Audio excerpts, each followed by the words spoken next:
Hello. Dzień dobry. We are two people of Krakow, enthusiasts of museums, and of course enthusiasts of Krakow museums. We're Krakowians or Krakauern, Ximena Plater-Zyberg. And Piotr Krasnowolski. And we're here to bring you to the CAMOC 2021 conference in Krakow. So officially, good afternoon. Good afternoon to our friends in Europe and in Africa. Good morning to our friends in America. We're afraid it's been a very early start for you. And it's good evening to our friends in Asia.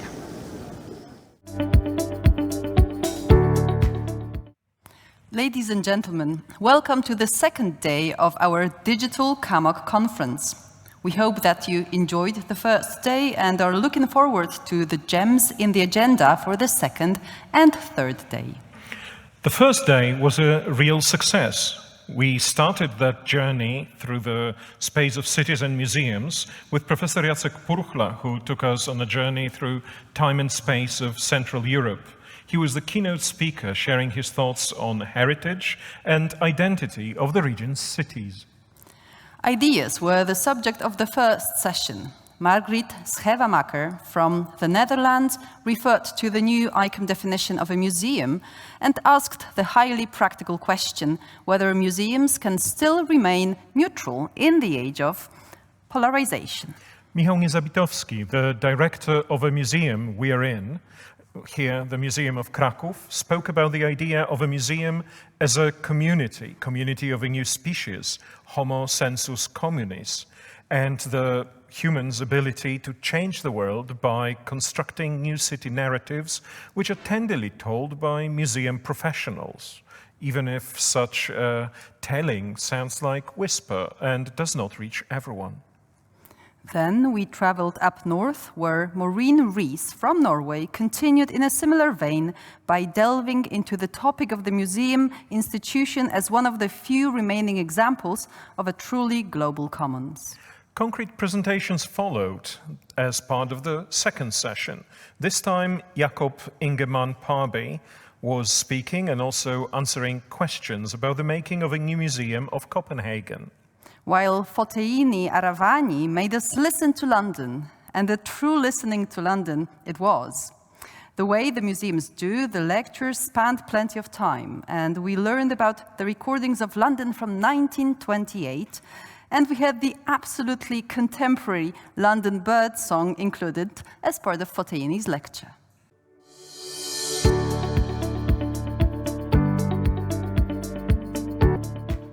That was yesterday, however. Let's have the housekeeping remarks now, and then let's look at the slate for today. Could we request that all the participants mute their microphones unless they take the floor? This will reduce the extra noise and protect you from coming unexpectedly into everyone's view. ICOM kindly requested that we notify you that all the sessions are recorded, and they will be available later thanks to that. You agreed to the recording while registering to the conference. However, in the unlikely event that you do not agree to participate in a recording session, please switch from participating on our platform to the live stream of the Museum of Krakow YouTube channel. In order to have the best experience of the conference, we suggest that you use the active speaker view. We also hope for this event to be as interactive as possible and do count on you asking questions during our Q&A sessions. Please do it via our chat. We'll refer the questions to the speakers and read them out for the rest of the participants.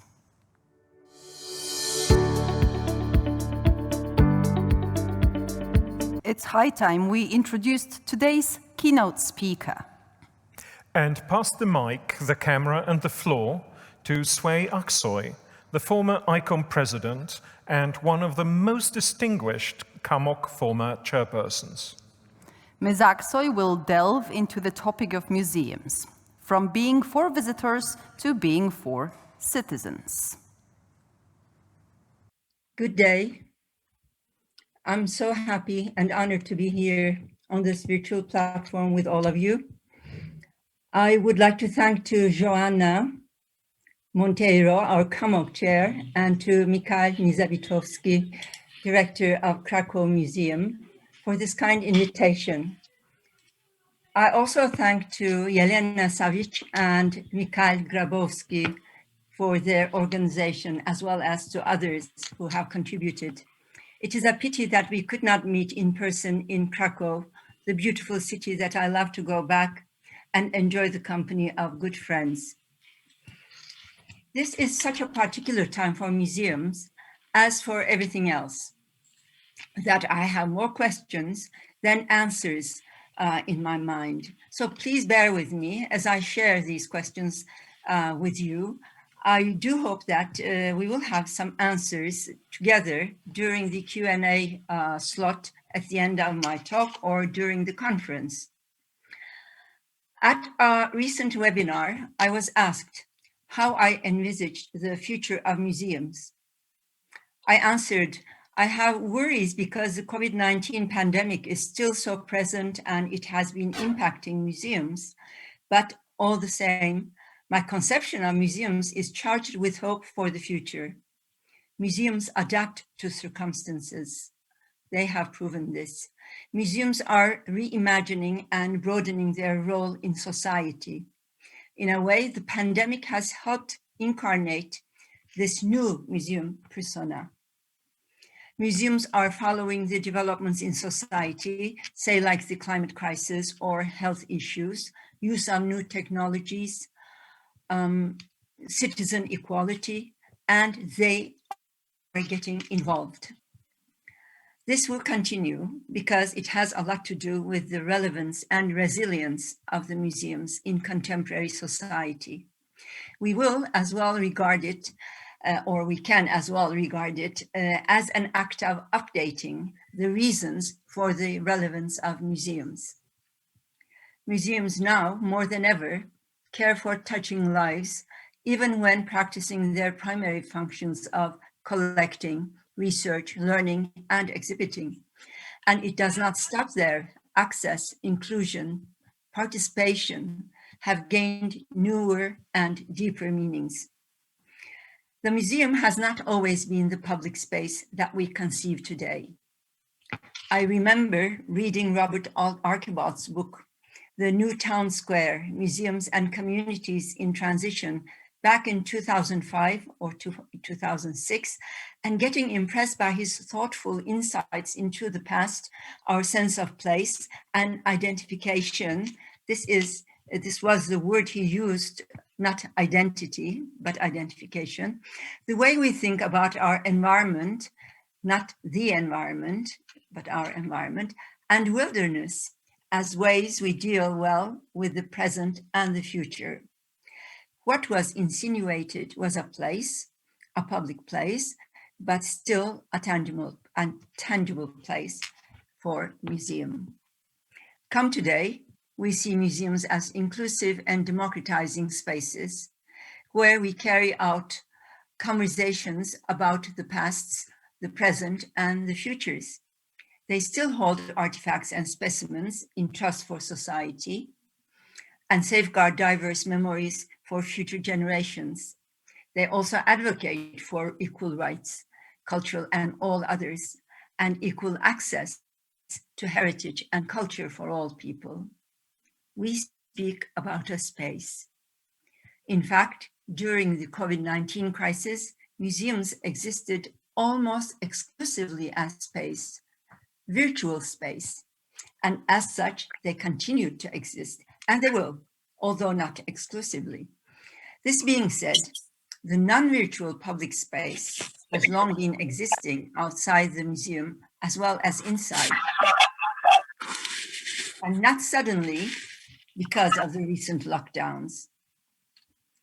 City museums have pioneered in this realm. Perhaps the nature of the topics and activities they engaged with encouraged this kind of an approach. When you talk about the preservation of your city's walls or migrants to your city or gentrification of your neighborhood, you do step out, especially if you want to make your museum integral, relevant, and indispensable for your community. This is also about resilience, which requires a capacity to review, to re-examine past conceptions, decisions, and established practices in order to adapt to the contemporaneous. In other words, it obligates us to reimagine and restructure the museum and its ways of existing in the contemporary society. As much as Right to the City sounds like a call to an immediate moment in the present, or even to a future moment, near or far, it is also a call to remember or learn the stories of our city. Therefore, I tend to think of it in intergenerational terms. So I start with the question, which stories do we remember? As we are talking in the context of museums, we better ask which pasts is told or are told in our museum. How did we arrive at the narratives that we have? Whose right was it, or is it now, to tell it the way we have? So we are talking about inclusion in the final analysis, and inclusion is a political matter, quite a political matter. This being so, the content and degree of inclusion has expanded throughout the last couple of decades, especially the last decade. It has to do with the paradigm shift for museums and basically with the social role of museums, which has also evolved in this time period. In the late 1990s and early 2000s, it was more concerned with visitors than with a global notion of society.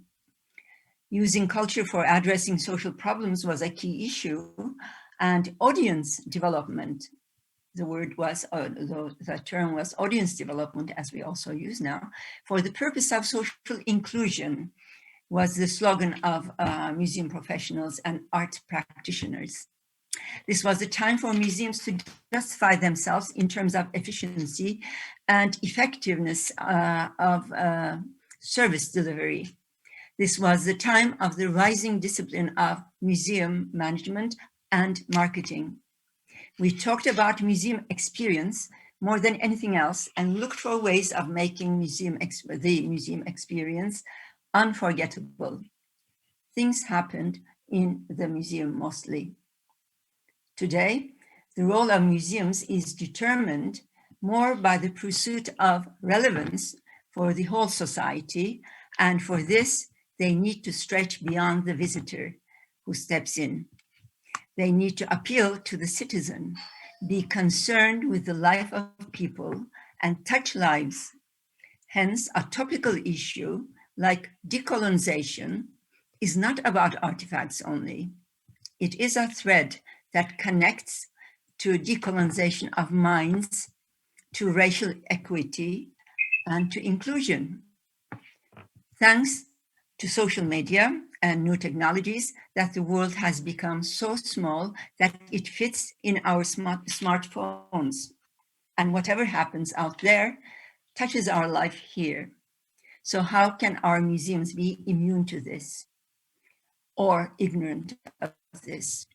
George Floyd's murder a year ago ignited the largest civil rights demonstrations across the US. It did not stop there. Black Lives Matter movement spread all over the world, as did protests against police brutality. Can museums overlook an issue concerning the life on the streets of its city, of their cities? One might say there are other civic bodies and civil societal organizations that can do, or already do what museums set out to do today. How are we going to be differentiated?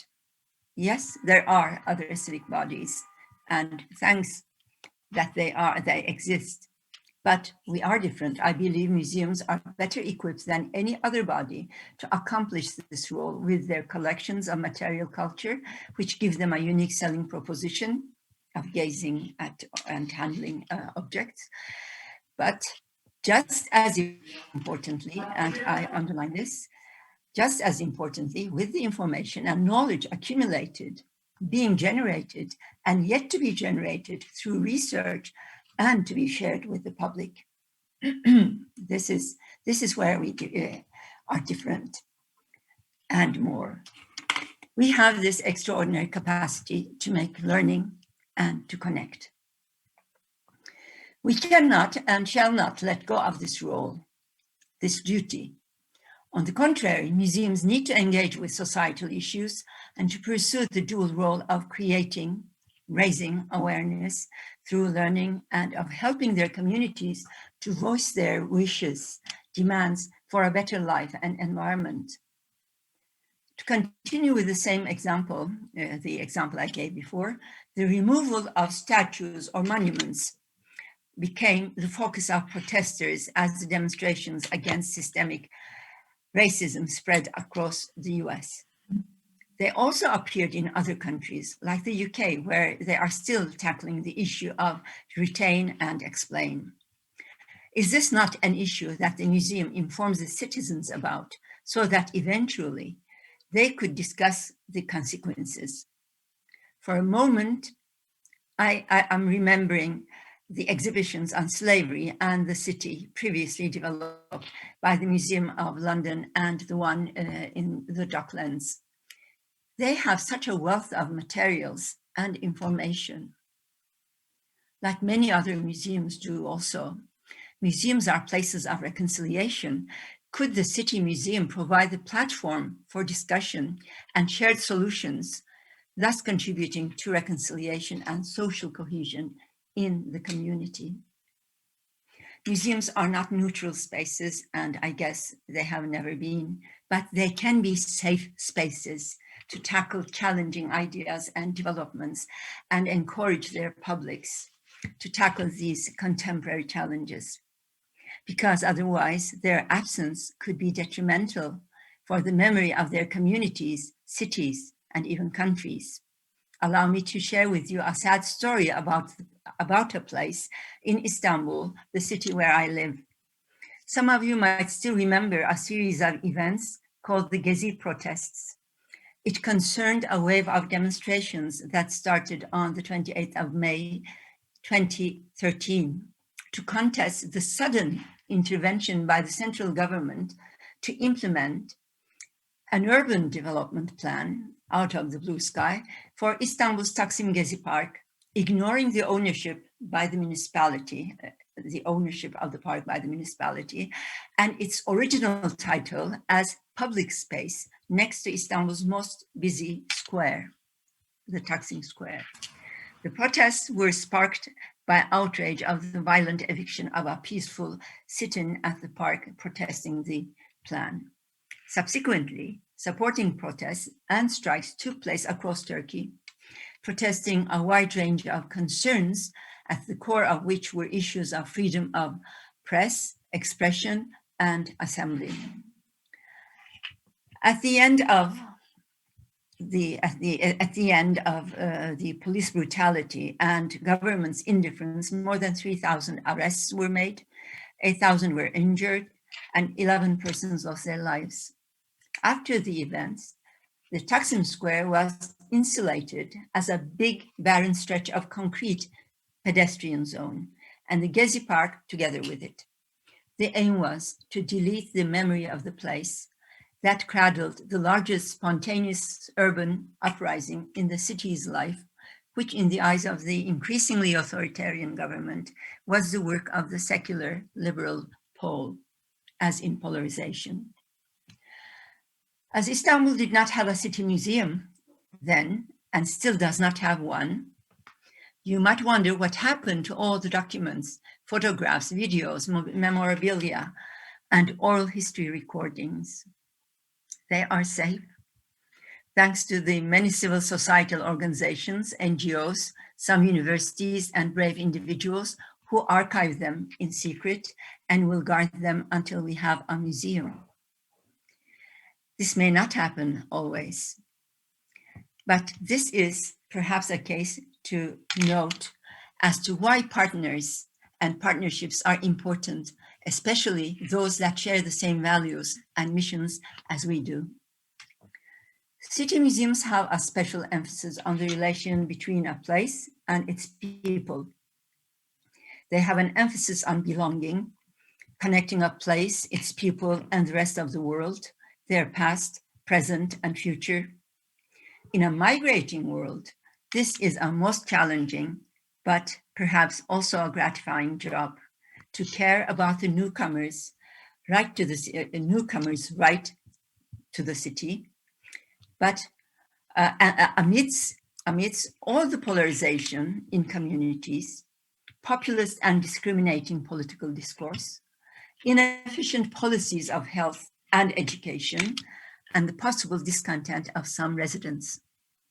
Actually, the stories of the cities are the stories of migration. People move away from their homes in search of a better life elsewhere. Reasons for this mobility have been different throughout history. It is not only the economic hardships or political or armed conflicts that spark such flight. In today's world, the climate crisis is becoming an important reason for migration, and it's not going to go away for a foreseeable future. Can the city museums fulfill their potential as catalysts for social cohesion and social justice by playing a democratizing role in helping migrants and residents get connected, explore identity and belonging, and become active participants? Yes, I think it's doable. Just recently, I read a lovely small report on the ICON website about the youth-led project, Our Shared Cultural Heritage, for young people from diaspora groups and their peers, realized by the Manchester Museum, Glasgow Life, and UK Youth under the umbrella of the British Council. It enabled the young people to take the lead in how they wanted to engage with museums, supporting them to actively participate in shaping how their own heritage and culture is understood, presented, and managed in the museum and in their new town, in their new city. It is justifiably a model that strongly reaffirmed the essential value of museums for the construction of a just and sustainable future, as the authors said. I will add, the new hybrid model enabled the museums help them claim a right to the city also. Year after year, museums are voted as one of the most trusted bodies in the society.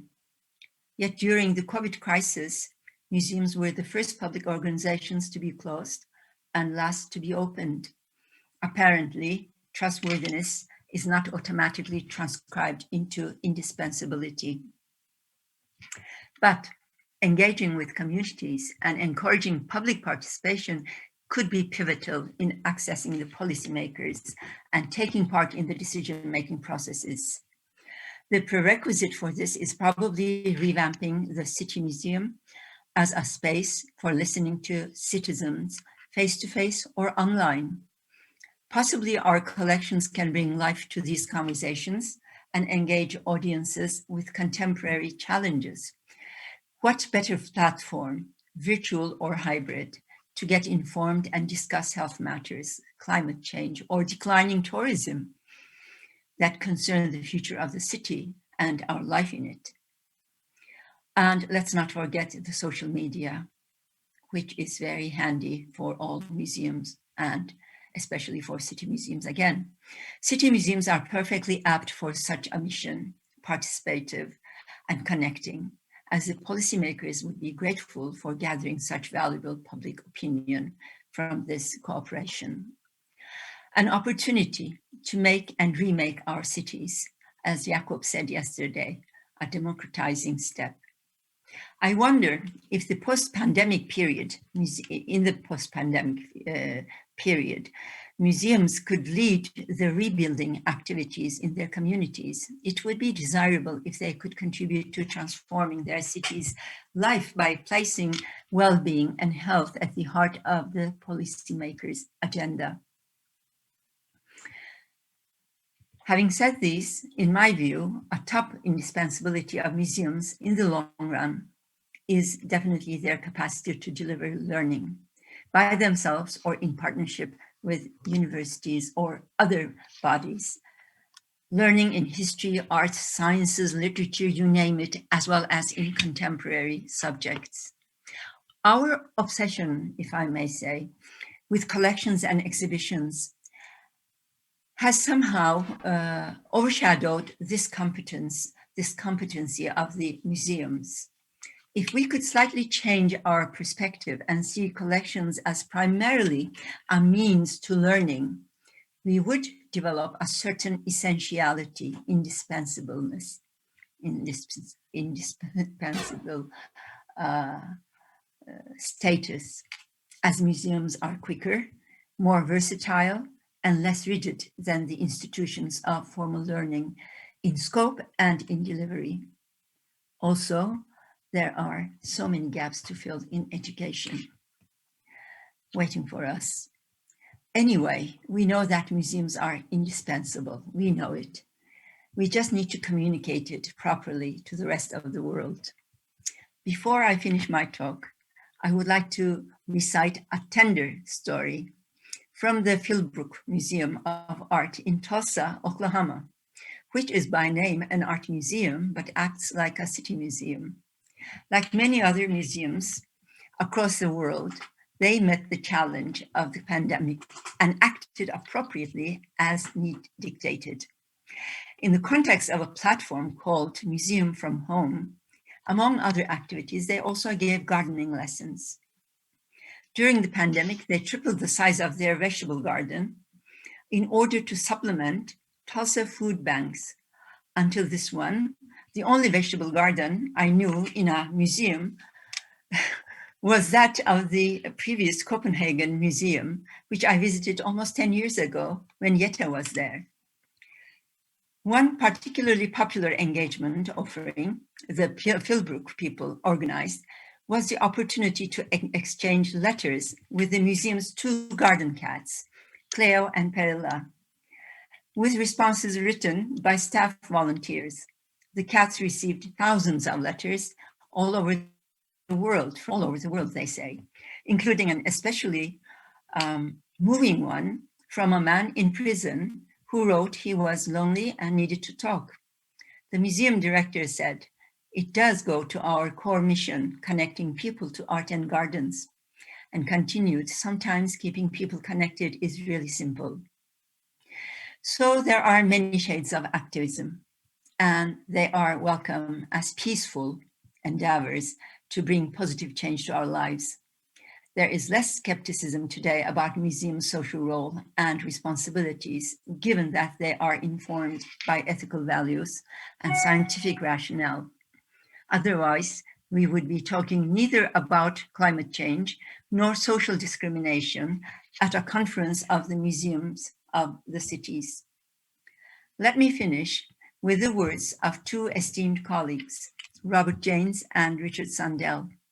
Museums not only have the potential to shape a more sustainable, equitable, and fair world, but also an obligation to do so.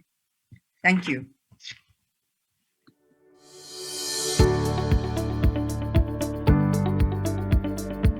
Thank you very much for the keynote speech, and now we have a questions and answers session. And the first question to Suay is about, I understand the sentence she said about there being no museum of the city where you live, but there is the Museum of Innocence of Orhan Pamuk, and it offers a trip through a part, at least, of city's past. Of course, it's connected to the work of Orhan, but on the other hand, isn't it a museum of the city? Actually, I like the museum. I like the Museum of Innocence quite a lot. It is a city museum, but it is only a fragment of the history of Istanbul, and it's also only a fragment of a period in its history. So yes, we are grateful that we have that one, but it is quite subjective interpretation, which I don't have any problem with, but it does not tell the whole story of Istanbul, and it tells only one story, whereas I think there are many stories that can be told. But it is a city museum. Thank you very much. The second one isn't really a question, I believe. It's more of a comment, but a very valuable one, so we'll read it out. Dear Suay, thank you. I'm overwhelmed by the quality of your speech, so full of important ideas and challenges for us. As the most relevant takeaways, one could mention the decolonization of minds, the museum giving voice to people's wishes. Museums are not neutral, but can be safe places to confront difficult issues, and how we should act against the deleting of memory, let alone the need to care about the newcomers' right to the city. Would you like to take a position on that? May I learn whose comment this was? Mine, Suay. Joanna. Joanna. Yes. Thank you. Thank you. Any other questions or comments? Yes, we have another question, and it's the following. You said in the beginning that inclusion is quite a political matter. I fully agree, but would like to learn more from you. Could you please elaborate on that, given examples? And it's a question from Katarzyna Jagodzińska. Mikal Nizabitowski, dear Suay, are you really convinced that museums cannot be neutral and safe space at the same time? Safe space at the same time. Well, they can be a safe space to preserve, to safeguard the collections, perhaps, but a safe space to defend or to protect ideas, I'm not so sure. And you know, museums cannot be neutral. I sincerely believe this, because if you're not neutral, if you do not talk and tell what you see, you're not neutral if you say things that are not true. So I mean, it's you have a position. You have to say what you see and make it immune from all kinds of prejudices. And this is not the job of a person, of one person. So that's why we are now using the plural, and we are saying futures or pasts or presents, because we have different points of view, we have different perspectives. The main thing is bringing together as many perspectives, as many stories as possible, to have to be as neutral as possible, if that is what you really want to say, Mikal. But we are quite far from that, and if we hush, that is a bigger problem. Thank you very much. I believe we might have had some problem connecting to you, so please let me reread a question that we received. You said in the beginning that inclusion is quite a political matter. I fully agree, but I would like to learn more from you. Could you please elaborate on that, possibly with examples? We all know the stories with the migrants. It is not. It's not a given fact that museums are welcoming all ethnic groups. If you don't talk about them in your museum, you're not including them. Why should they come and visit your museum if they don't see any part of themselves being presented or discussed over there? So that's simply one thing that we can immediately think of. And it does not have to be a proactive behavior on the part of the museum. But if you just don't have things that concern a certain group of people, that is excluding, it's not inclusion. if you don't talk about any of the gay history of your city, you are excluding them. If you do not talk about the ethnic groups, let's say, about Kurds in Turkey, you are excluding them, you're not including. So it is, I think we should be thinking of it in these terms. Are we including in our research, in our exhibitions, in our collections, all the actors, all the members, elements of our society? And if the answer is yes, that's quite inclusive, but it may be not.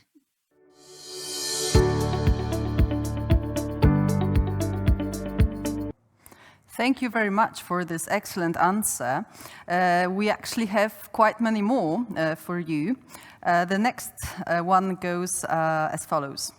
Could you elaborate a bit more on the way a museum can work as a public square? Are there any examples that you'd like to mention? And it's a question from Jakob Parby. Well, that was the previous chapter, actually, the public square, museum as public square. And I think most museums have tried to be that, tried to become that with, bringing activities and people into their buildings or into their places.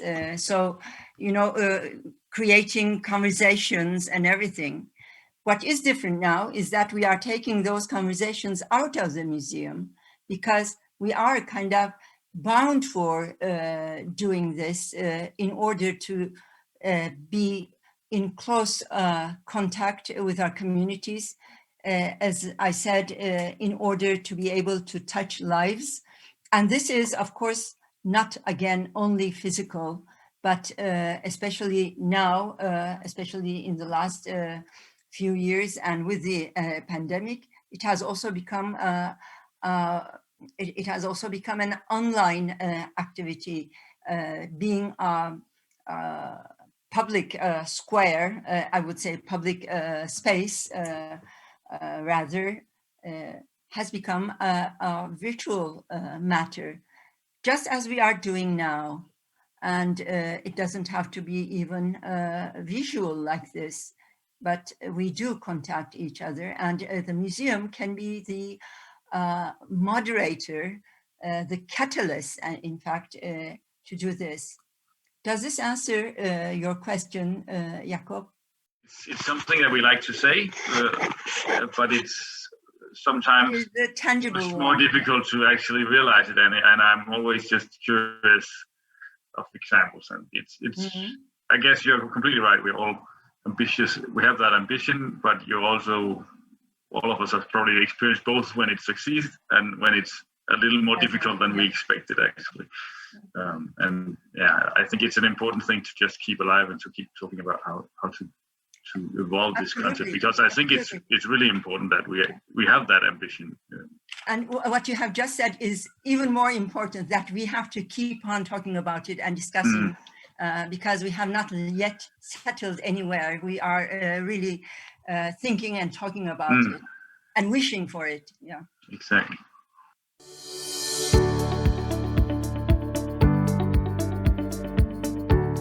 Thank you very much. Well, we not only have questions, but even very, very fruitful exchanges. Another question we have received comes from Tang Chamchamarus, and it goes like this. What skills do you think museums need in order to realize the vision of service to communities? In the US, for example, many public libraries have started hiring social workers as part of their staff to serve the communities better and to help make the museum staff be more trauma prepared. May I add here from myself also the museum docent function that is now growing in US museums? Thank you for the question and the answer, Tang. I really don't have much to add at this point, but I'm sure museum practitioners among us may give some more examples. But yes, everybody and every institution, every organization is trying to find ways of existing and justifying their existence in society. Actually, this is, now we are talking about public libraries, hiring social workers. This is really quite far-fetched. So it is a matter of relevance and resilience for these institutions or organizations that they have to, they have to at least think about and sometimes implement, like you say, they have already started doing in the States. I think it is basically fundamentally a matter of relevance and resilience. Thank you. Ladies and gentlemen, we have our next question. It's from Sarah Henry. It's actually very succinct, but I believe also a very crucial question. Does the term citizen itself explicitly exclude someone? In my eyes, it does not. But of course, every term, every word may have certain loads, and with citizen, I don't see it. And I think it is quite egalitarian. I don't think it has that kind of a taint for me. Citizen sounds, but may I ask Sarah, do you have such an idea or such a thought that it may be excluding someone? I think it may, be specific to different political and social contexts around the world.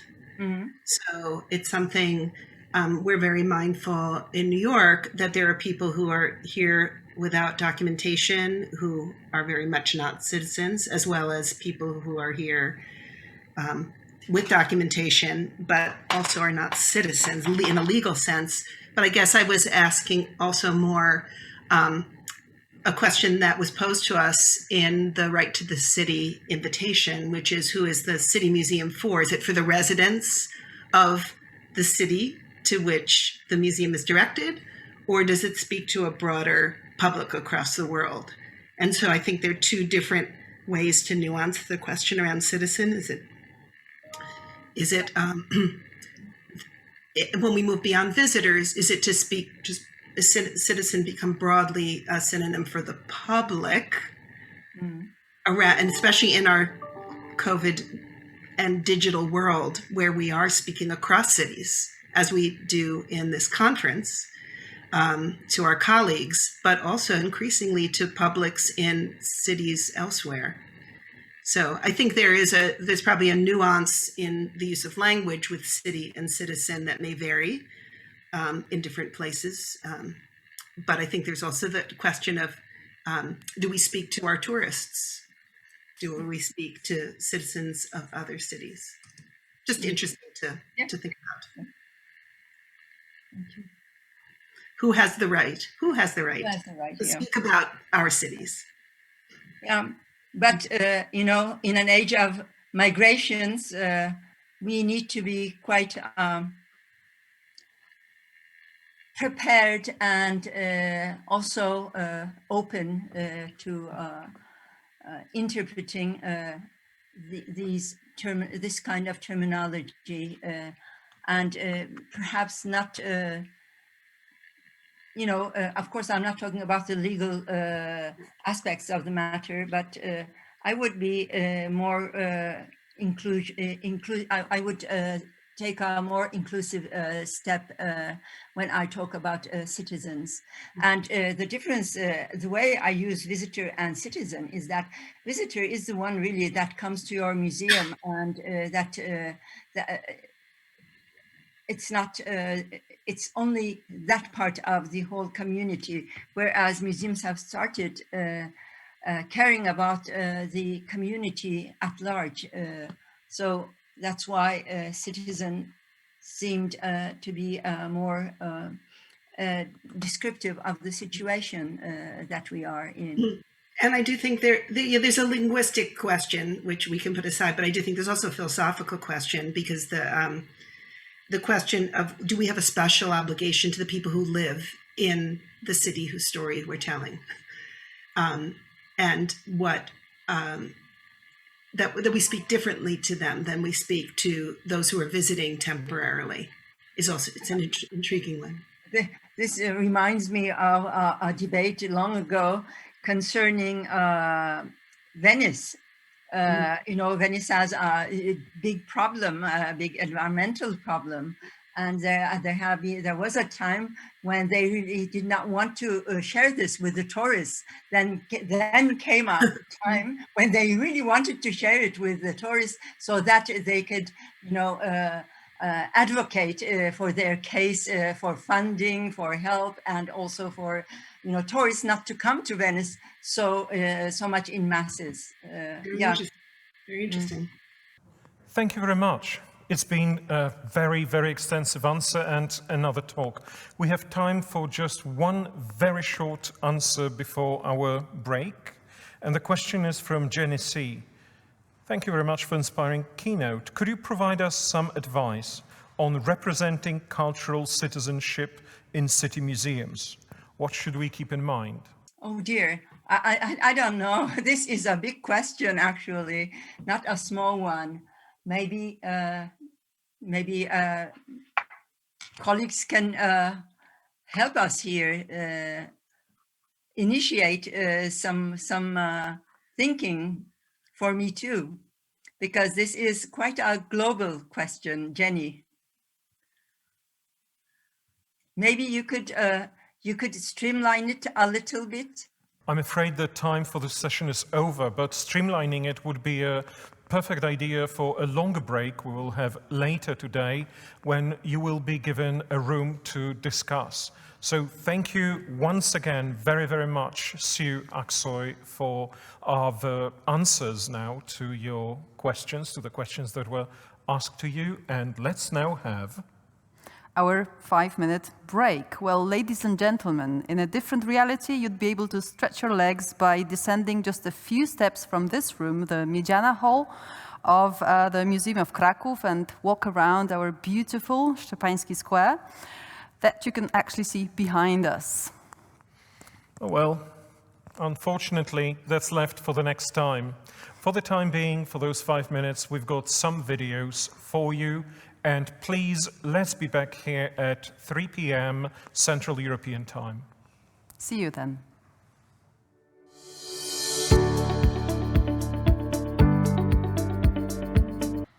Thank you very much for being back on time with us. And thank you very, very much for being so active and for all the interaction. This is for you, this is for us. Please be active and ask more questions. There will be more questions and answers sessions. And now, may I welcome our Spanish guest, Joan, Roca y Albert, who will address the City Museum in strategic city planning. And please do not exceed 15 minutes because we really need some time for questions and answers later. Thank you. Hello, is it okay? Yes, it's wonderful. Yes, it is. Okay. So let's begin. After the fantastic speech of Suay Aksoy, I would like to begin telling that we are in a growing authoritarian period. So we have to manage for enlightenment, for knowledge, if museums have to be places of reconciliation and able to confront difficult issues. So how to create a place in which knowledge is really settled in the city through heritage and is spread all over the city. That's what I will try to tell in my speech, fast speech, about the City Museum in strategic city planning. Well, city museums are not exactly museums and are not really local. They are not exactly museums because we are more out than in. And they are not local because we talk about the whole world from a place. We are heritage institutions of urban knowledge for the construction of citizenship. That's the definition that from NUBA we try to enhance.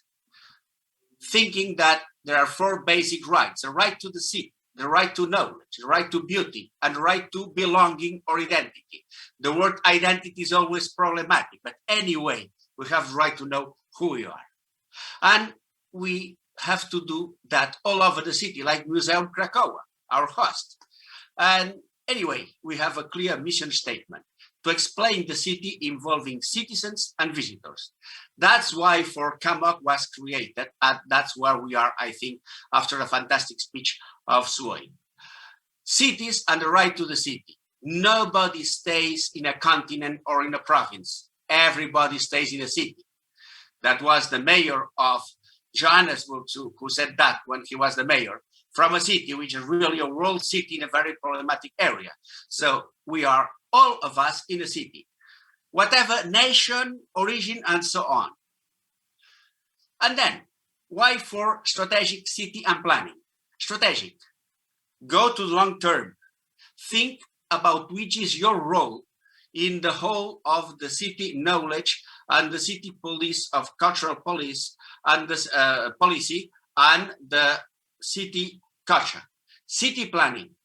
We are in city planning very much from the very beginning. It's not the same to be near the town council, as Jacob Parry told us yesterday, that to be in the outskirts, as the former director of Wien tried to avoid going to the outskirts. We have to talk about where we are in the city. And strategic city planning. Well, after all, a strategic city planning is a more complex combination of both strategic and city planning, where you cannot go directly through planning, you go to have to agree with other people through strategic agreement, through strategic city planning.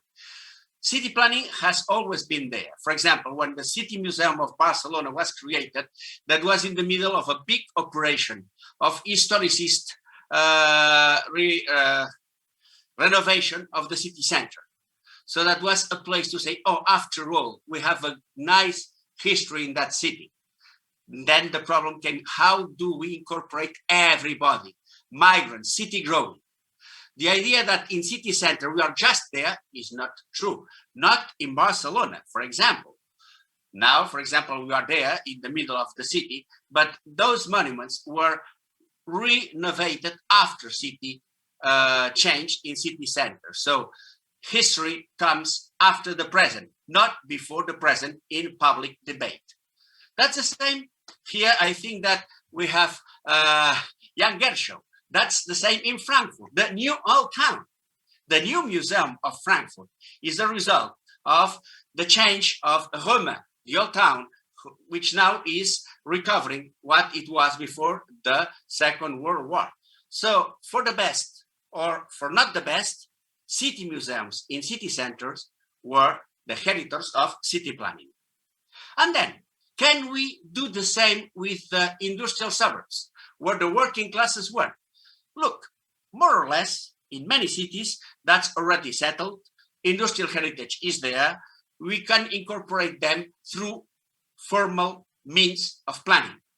Heritage plan embedded in general city planning is a formula which is not strange in most cities. So we begin to incorporate working classes from 1 or 2 generations ago. And for example, city museum can be really important to do it not in a historicist mythical way, but in a really historic and popular way. To just do the same methodologically in the old suburbs as we did in city center. To incorporate with the same dignity, with the same powerful idea, the old industrial suburbs. And we can use the tools already consecrated by city plan. And we can create spaces as urban laboratories, that is Vloeberghs in Poblenou in Barcelona. And then comes the problem. What happens when we go from the consolidated areas of city growing in 20th century to the suburbs? And there we have to really make agreements with other stakeholders. We have to find, through strategic planning, how can we find heritage places to work as a museum to explain the whole city for the whole of the citizens. And a useful approach, as I told you, is a strategic city plan. Strategic city planning is a methodology to find strategies of development through participation and partnership with citizens and stakeholders. That's not the same than urban planning. You are never sure of what will happen, but that's very profitable, because even if it's not legally binding instruments that you have flexible tools for long-term orientation. And I will tell you an example. But before going to the example, I have to tell something general. Strategic planning always, or almost always, forgets heritage and history. Look at that. One of the best strategic plans of the world, Calgary, economic, governance, natural environment, social, built environment. What is history? No, that's systems, like in the nature. No, we are historical animals. What is heritage? Our heritage, it's not there. So we have to stress that heritage and history, if they are really for the people, must be included in strategic planning. Strategic planning has already been used in museums in city center. For example, in Museums UFA, again in Frankfurt. Thanks, Jan, because I know a lot about your city because of your meeting 2 years ago or 3 years ago. So there is a strategic planning of museums in city center. And here comes an example of strategic planning of museums in the far away peripheries of the suburbs of Barcelona. We try to include in the Besós River agenda 1 million people, 5 municipalities, 98 neighborhoods, almost 100 square kilometers, and working class historical area with new migrants. We try to say, look, you took care, as in Calgary, of everything, but you forgot heritage, history, and places. And that's people vindicating that. And people which were there in big housing states, which then saw how renovation came to create new infrastructures, and that now they say that, oh, we are trying to improve the citizens' condition in those quarters, in those neighborhoods. They say, well, okay, but we matter. We are a real important place to explain the whole city, from providing the city, to working in the city, to living in the city, housing, to urbanizing the city. From the suburbs, you can explain much more about Barcelona than you never thought before. So if City Museum is really a 2,000 years perspective about our city, the suburbs are also perspective to talk about the whole city, because they are not anymore the suburbs. They are citizens in our city. And that's the way in which we try, for example, to use the same tools that were used to enhance city center. Drawing, not only photographies. Drawing, which is quite important, because drawing means that you use the same nobility of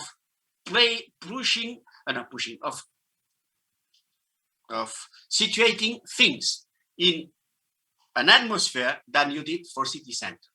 And for example, here, collecting the objects of housing through history.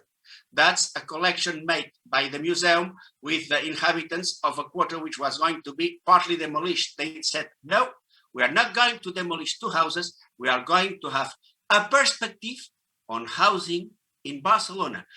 They said something incredible. We don't want a museum to explain ourselves to us. We can do that. We want a museum to explain the world from our perspective here. Local, global, from the periphery. And here you have, for example, many places of heritage which have been preserved through this process of strategical agreement with other city stakeholders, with the neighborhood, with the people in the neighborhoods. We tried to really have all those elements together in a plan, which now begins to be considered as a real element in city strategic planning, which was not before. And here emerges something else. Since that was done through museum, institutions, and people in the suburbs and in the neighborhoods, we have that political leadership, professional leadership, and community leadership come together. And all those places in the museum will be managed through public community management. That will be the museum, that will be the community ruling them together for tourists and for people which come there. For that, we need first strategic research. The city verbs, working, housing, moving, fighting. Even life can be very nice in the big housing states if you look at things from the really proximity. And then you can have a different perspective on big states in the suburbs, which are interesting even for tourists. Strategic narratives. We need research. With no research, no history museum, no knowledge. With no knowledge, we are just there to cope with politicians and they change. Strategic narratives, urban history in a multiple scale context. Why urban history? Because if we really root our knowledge of the world through urban history, we have a narrative which is very useful to bring all people together, not confronting with national narratives and other narratives. We are able to really talk about people from their place and to explain the world from the city. Then, strategic collecting. Those people, when the day in which we show the collection of an old factory, Fabric Coats, in which we have collected with the former workers, really a broad point of view about city and work. And well, after all, they were very proud of it, but now that's going through the most strict academical studies of history, heritage, and museology. And strategic spaces. That's the beginning of my intervention. We need to be all over the city, but we need to be there knowing why for we are there. We are not there just looking for a place in a library to do an exhibition and to preach a new way of looking at the city. We are rooted in the city through places that people consider their heritage. And if they consider their heritage, probably that's real city heritage and many times more important heritage. And through that network, you have the pieces of a city narrative, which, for example, in our case, is in 15 places, and now organize it in a single museum. We have organized our museum like the Louvre, but we are not the Louvre. We are not art. We are not in central Paris. We are not in a single space. We organize the idea of knowledge of the city through 55 items, which develop in the whole city and which can be visited. Now it's very easy and very cheap.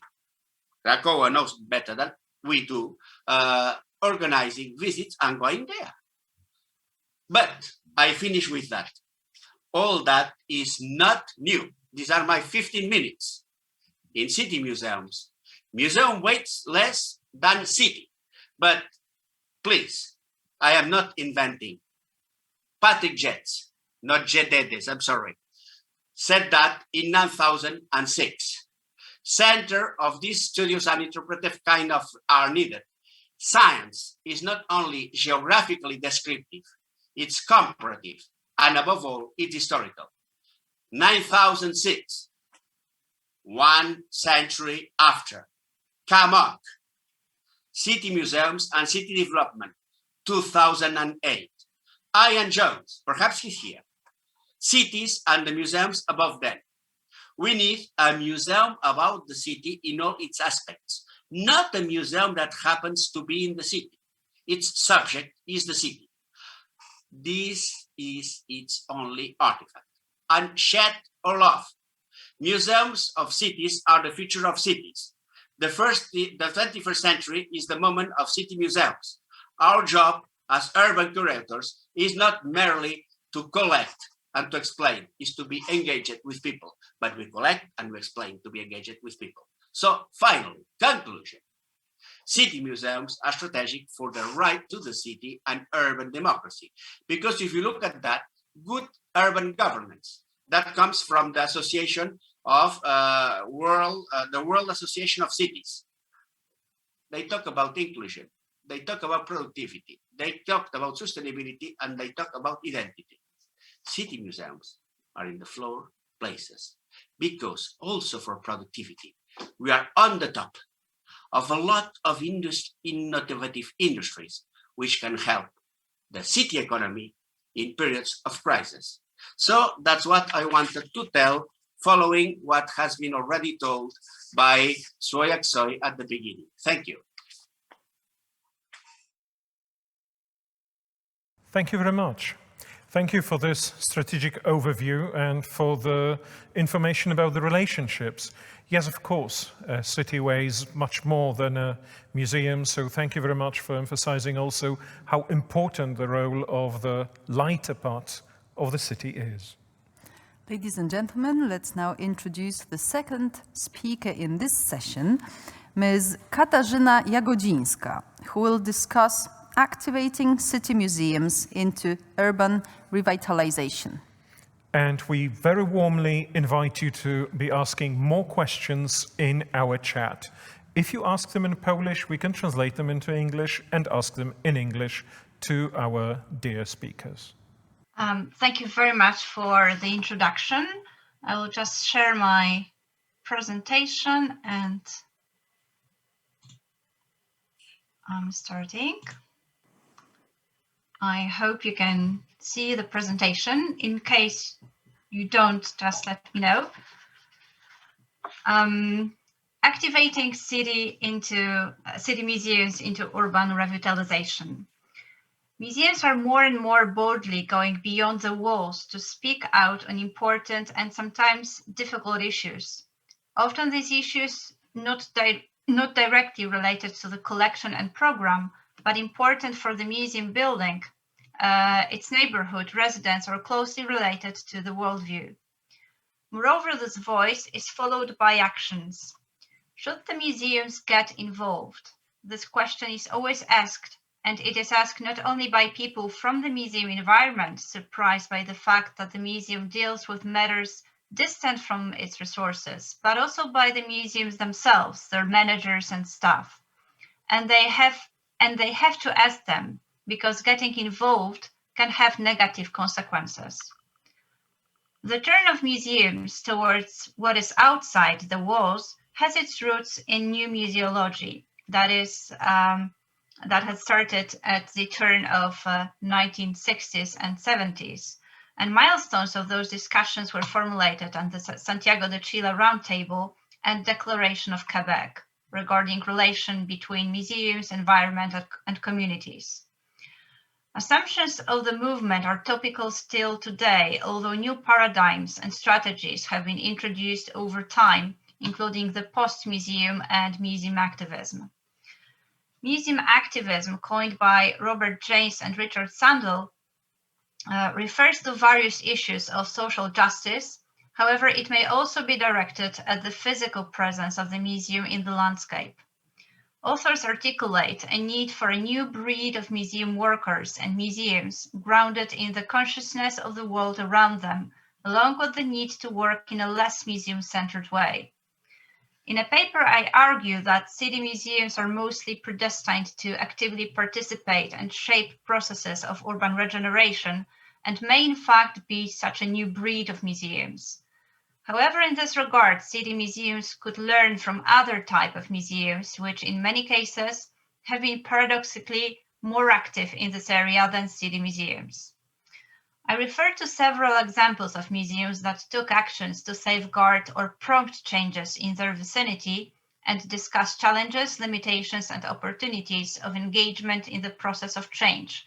And they include Muzeum Śląskie in Katowice, which is a regional encyclopedic museum regarding real estate development endangering post-industrial complex of the museum. The second is the Museum of Modern Art in Warsaw, regarding development of the Socialist Square at the footsteps of the monumental Palace of Culture and Science.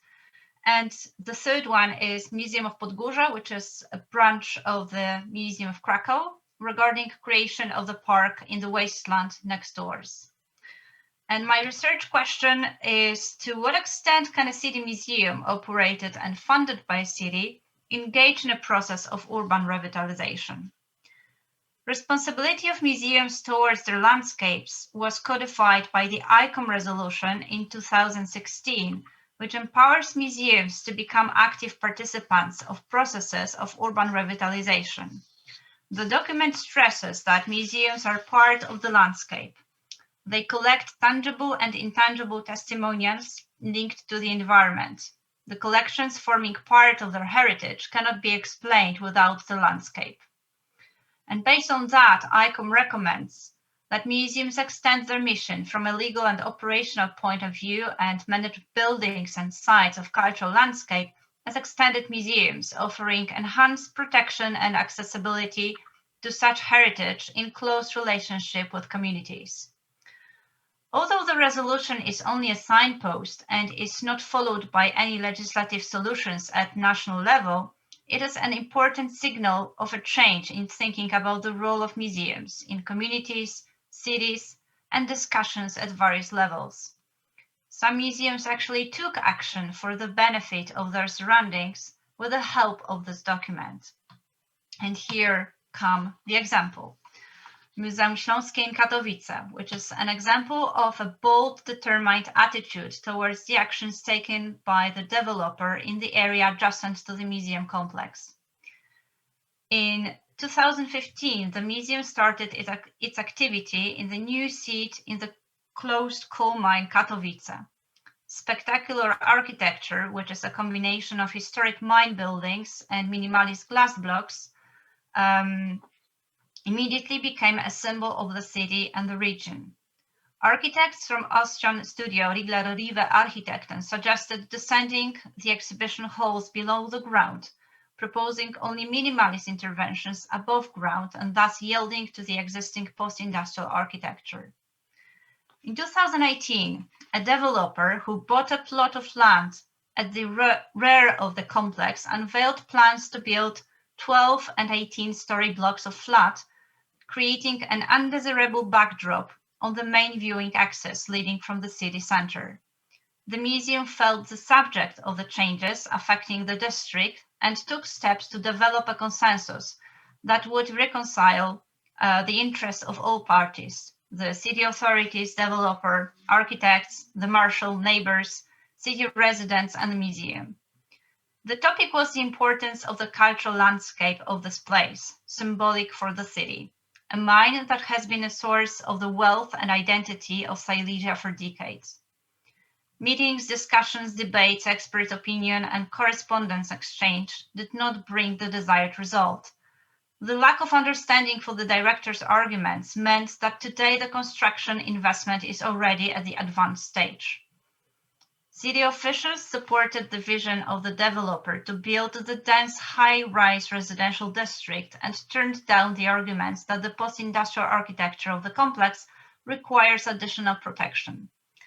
Simultaneously with the design process, city officials were finalizing the regulations of the social spatial development plan for the district, and the museum lobbied to introduce height restrictions to the area neighboring the museum complex. Unsuccessfully, the document adopted in June 2020 sanctions high-rise building in this area.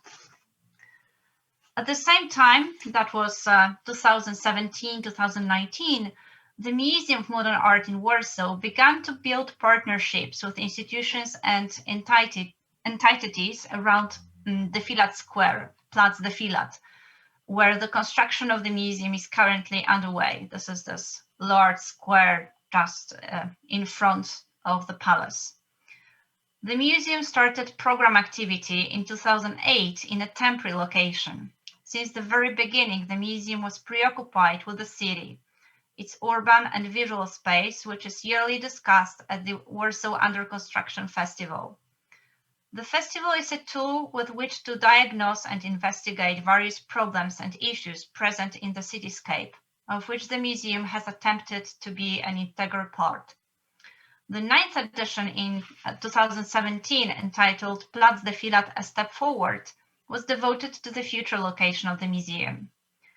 The museum and adjoining TR Theatre, which is also an institution to be built, will be the instruments to humanize the gigantic square. It was designed for defilates and mass events, but is surrounded by busy road arteries, and so is isolated from the city life. In 2017, simultaneously with the Warsaw Under Construction Festival, the competition for the development of the central part of the Plac de Filat was underway. The festival offered a forum for debate on the future of the square and generated greater interest among the public about the space.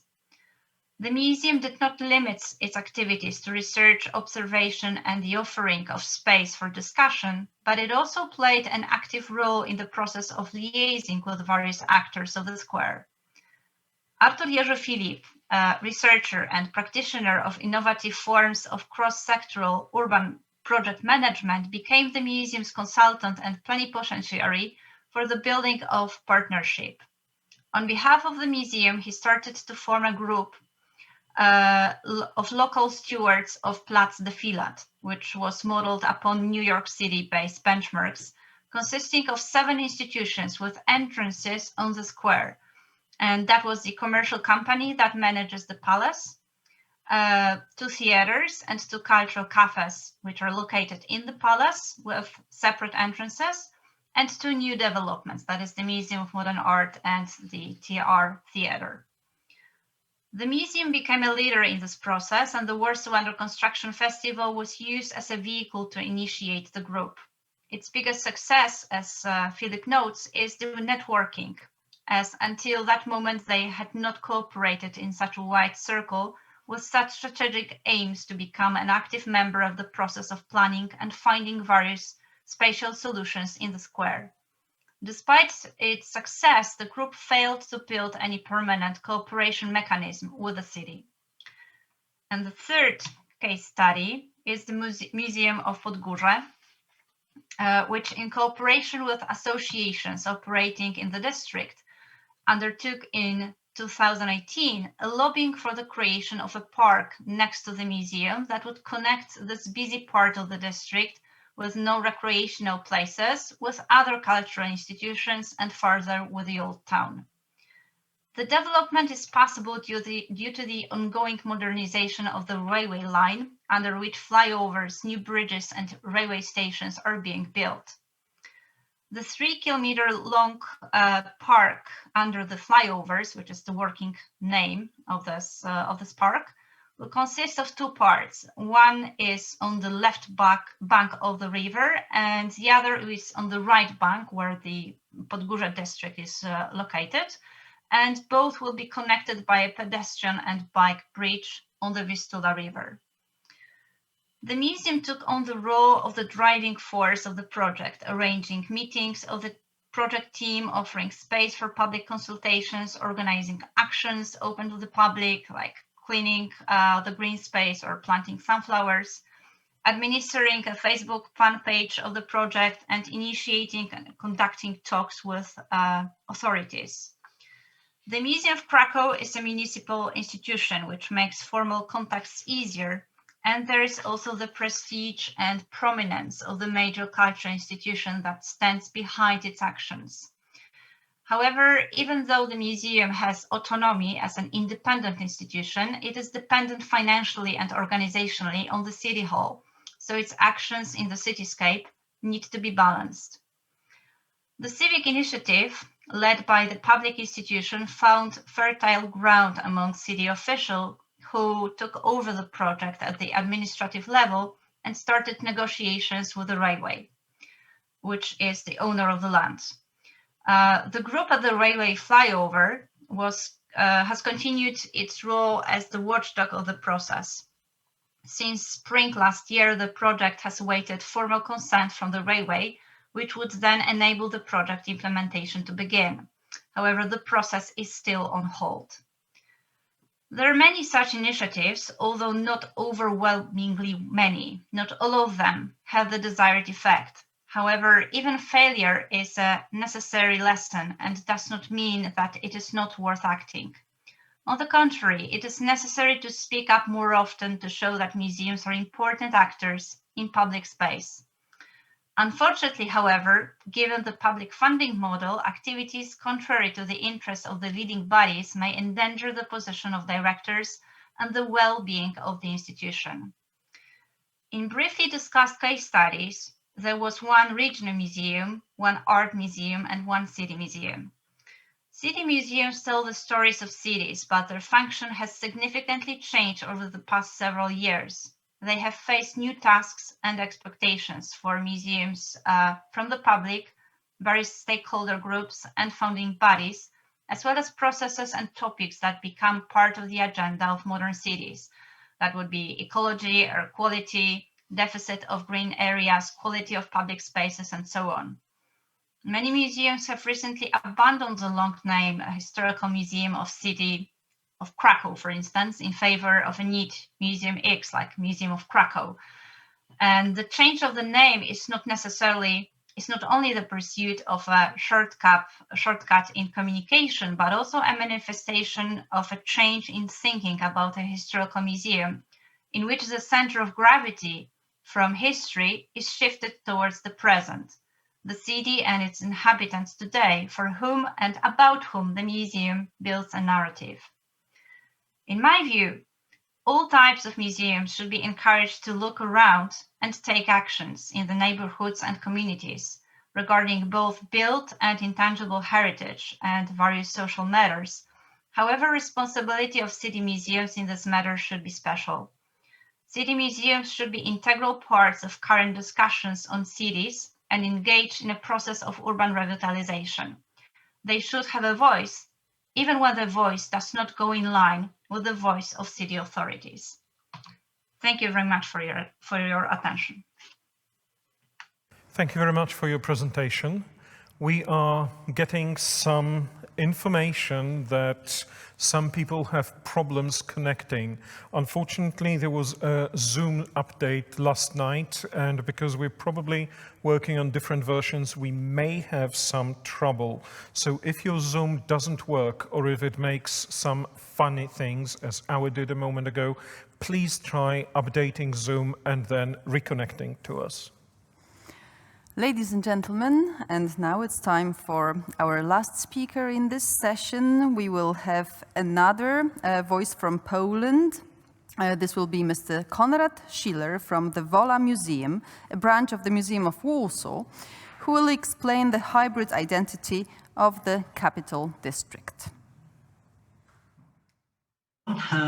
Thank you to having me here. I'm pleased to be among such a special guests and many professionals. I will start my presentation pretty soon. Is it visible? If you can, some of you can wave a hand or hand, it will be great. Okay, so the title of my presentation is Museum of Wola Hybrid Identity of the Capital District. So without further ado, to understand, I'm not sure if the pictures changed. Okay, so to understand the notion of Museum of Wola, it is important to briefly characterize Wola, which is a district, western district of Warsaw, the capital. As you can see on the image right now, you see the map of administration division of Warsaw capital, and another map with this red star on the right-hand side, the blue one, is the Vola district with the inner municipals.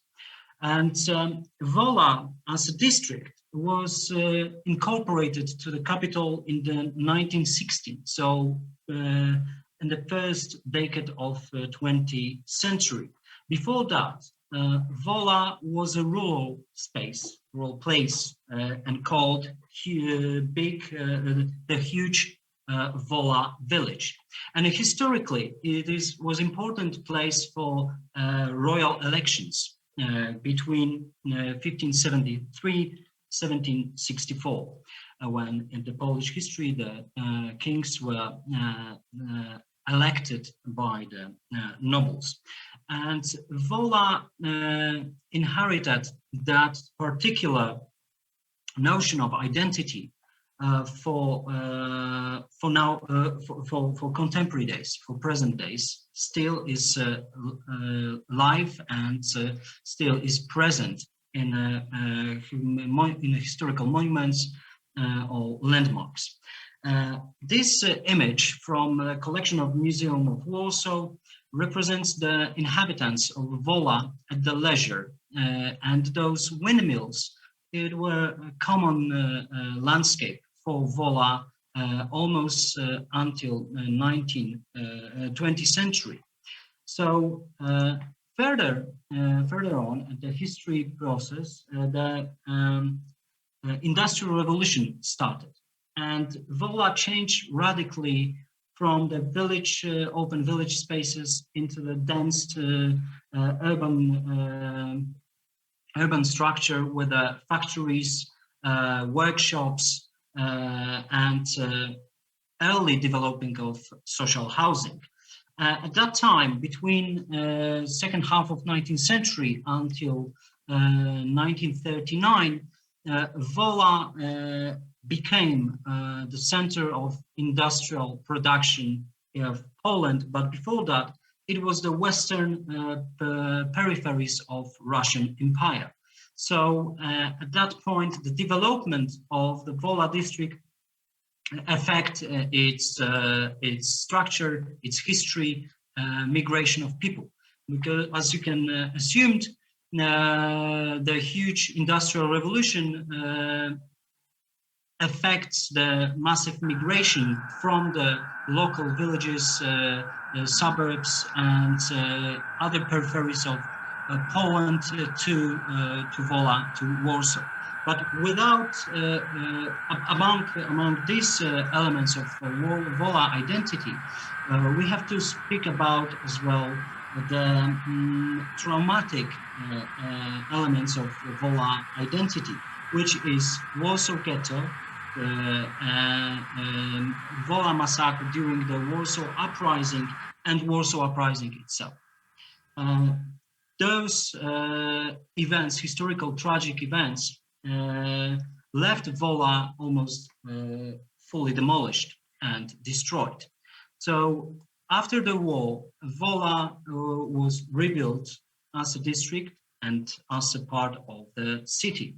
But at the same time started the second, I would call it, industrial revolution, and the Vola became, at the PRL era, became the central part of Polish production. And again, another manufacturers, factories were developed and established.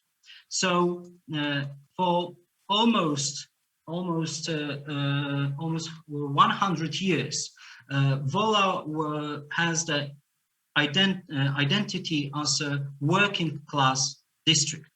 The image which I'm showing you now represents the view of the Mirów, so the municipal where Wola Museum is located, with a palace where the Museum of Vola was established in 1974, and the surroundings, as you can see, were mainly sites of the manufacturers and factories.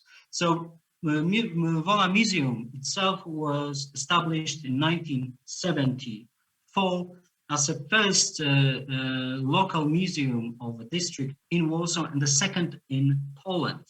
And from that point, it was necessary to understand and underline what it should be, the Vola Museum of Vola. And in 1974, it was very important to integrate the local community, improve living condition of the residents, and stimulating and developing cultural life.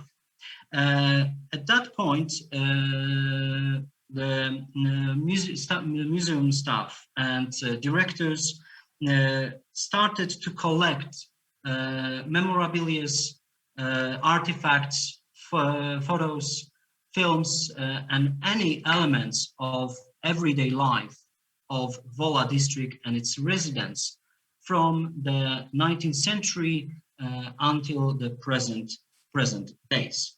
But as it was said before, the Museum of Vola was a historical museum of Vola. So main focus of the exhibition and program and creation of the identity of and representation of identity of Vola was focused on the past and its history of residents, history of owners of the factories and manufacturers, which mainly were migrants from Germany, Great Britain, Austria, and Russia, as well as underline the notion of multicultural aspects of Vola citizens, as they were mainly represented by the Jewish diaspora, as well as Orthodox and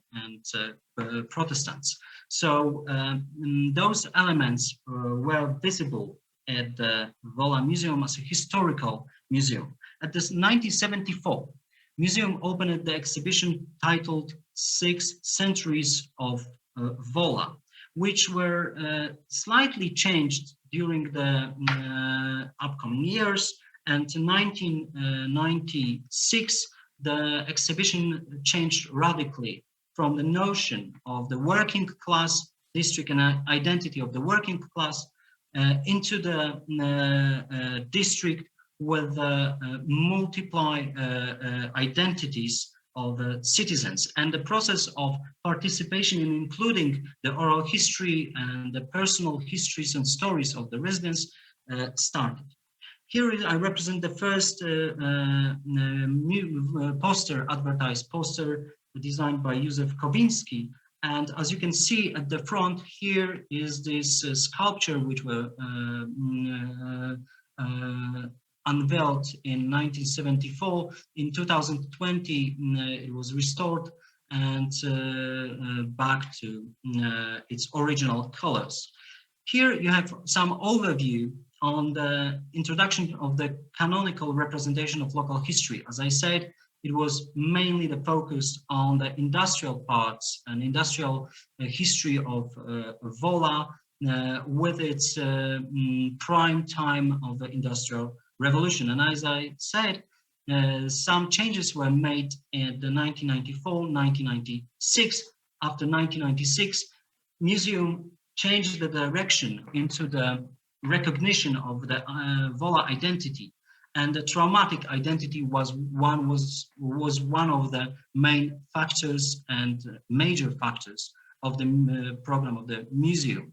So Reinfahrt in Warsaw, Evidence of the Crime, there was an exhibition based on the oral histories, some photographs, and underlining the massacre which happened in the first days of Warsaw Uprising, where over 50,000 Vola citizens were killed and disappeared. With them disappeared the huge chapter of the Vola's identity. In 2019, the museum was reopened after 5 years of restoration and modernization, and we start thinking about the Vola identity as a hybrid form, where we have to rethink the institutional history, so our role in the district, as well as the history and the condition of understanding the identity, local identity, and the role of Vola in the capital city. Here you have a few examples of the artifacts which were collected before from the 1974 and from the present days, where we combined the work of arts as well as the private artifacts. Industrial revolution, the second industrial revolution after the war, so from the time of PRL, was as well the huge factor of the Vola Museum policy, as well as recognition of the local identity.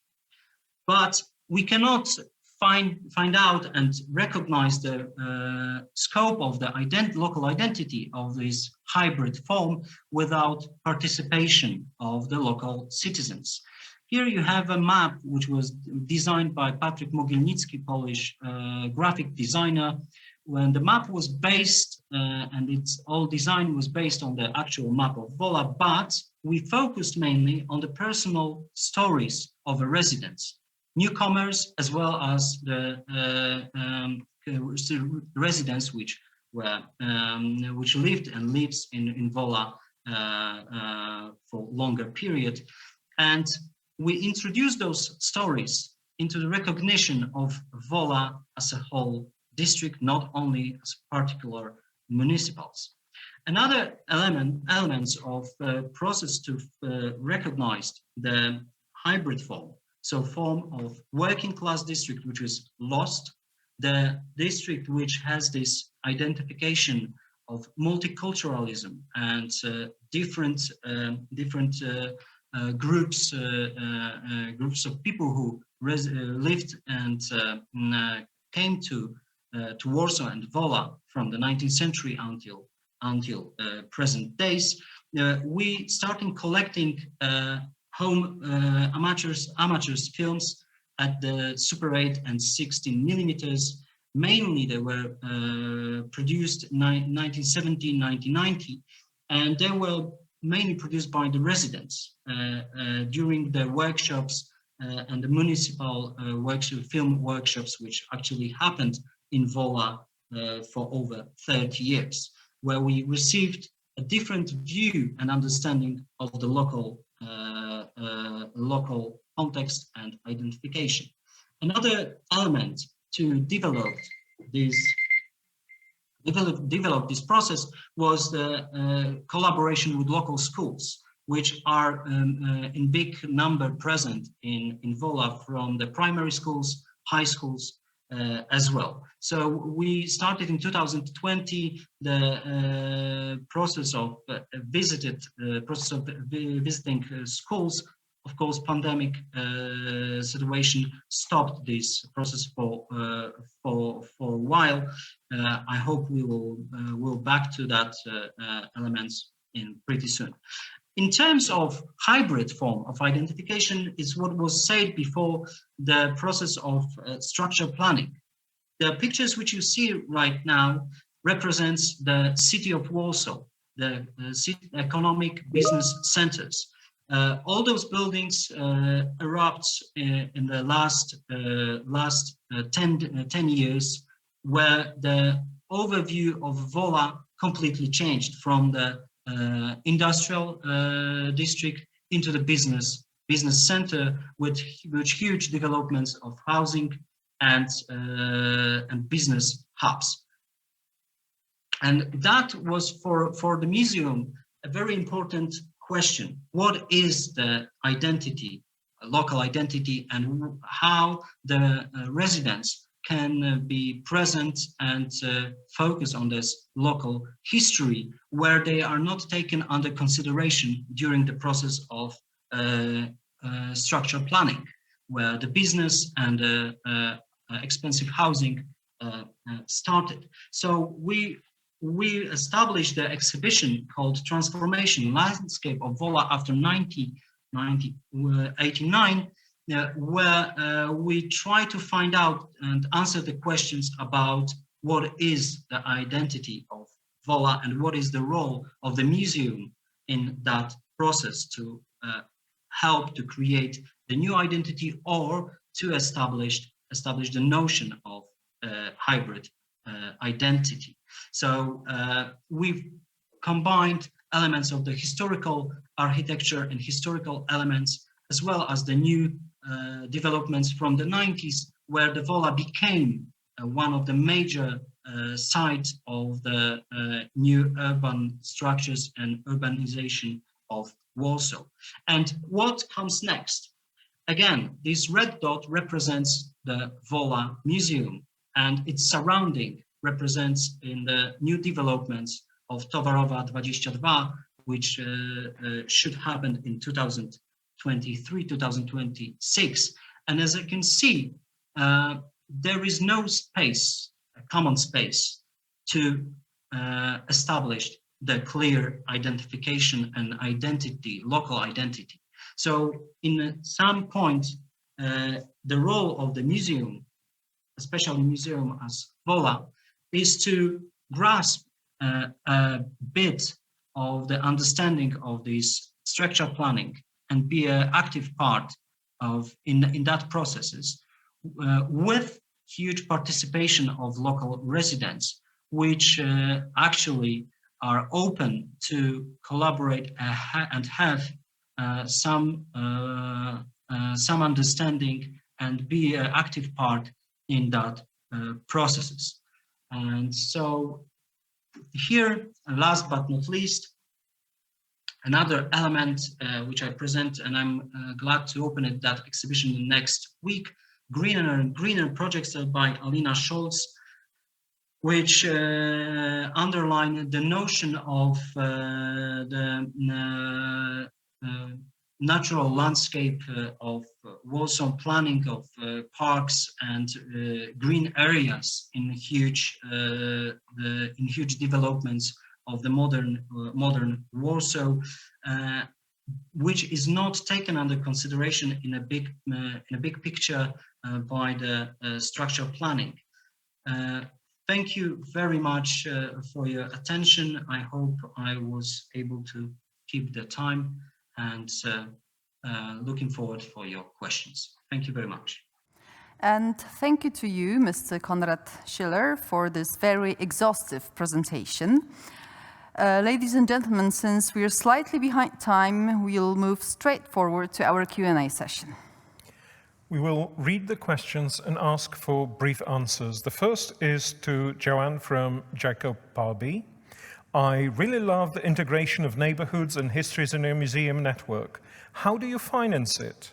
Have you experienced that the communities would rather tell their stories without the involvement of the museum or not?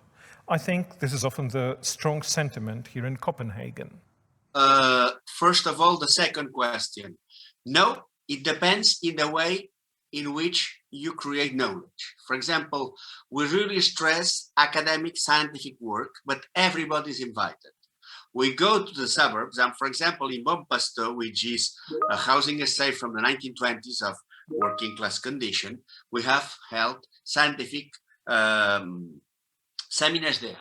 People from the beginning are not treated as someone which cooperates with the museum. They are part of the project. So we try to find a common shared language, being at the same time strict in knowledge, museology, and project. Second question, if you work like that, is people who defends the project with the municipality. 2 days ago, that project that I told you, you saw there the furniture in the street, okay, with the beds and so on. I was invited, they said, look, we are not very happy because you are late in your investment. It's people who really try to get the investment. But that's possible because we negotiated with them and with the municipality a strategic point of view that I must say to end with that up, down is quite easy, down, up is not so easy, but that's just a question of time. If it should take 5 years in a normal process, that takes 8-10 years, but finally it works. We have a question from Yvonne Mazurek to all the speakers.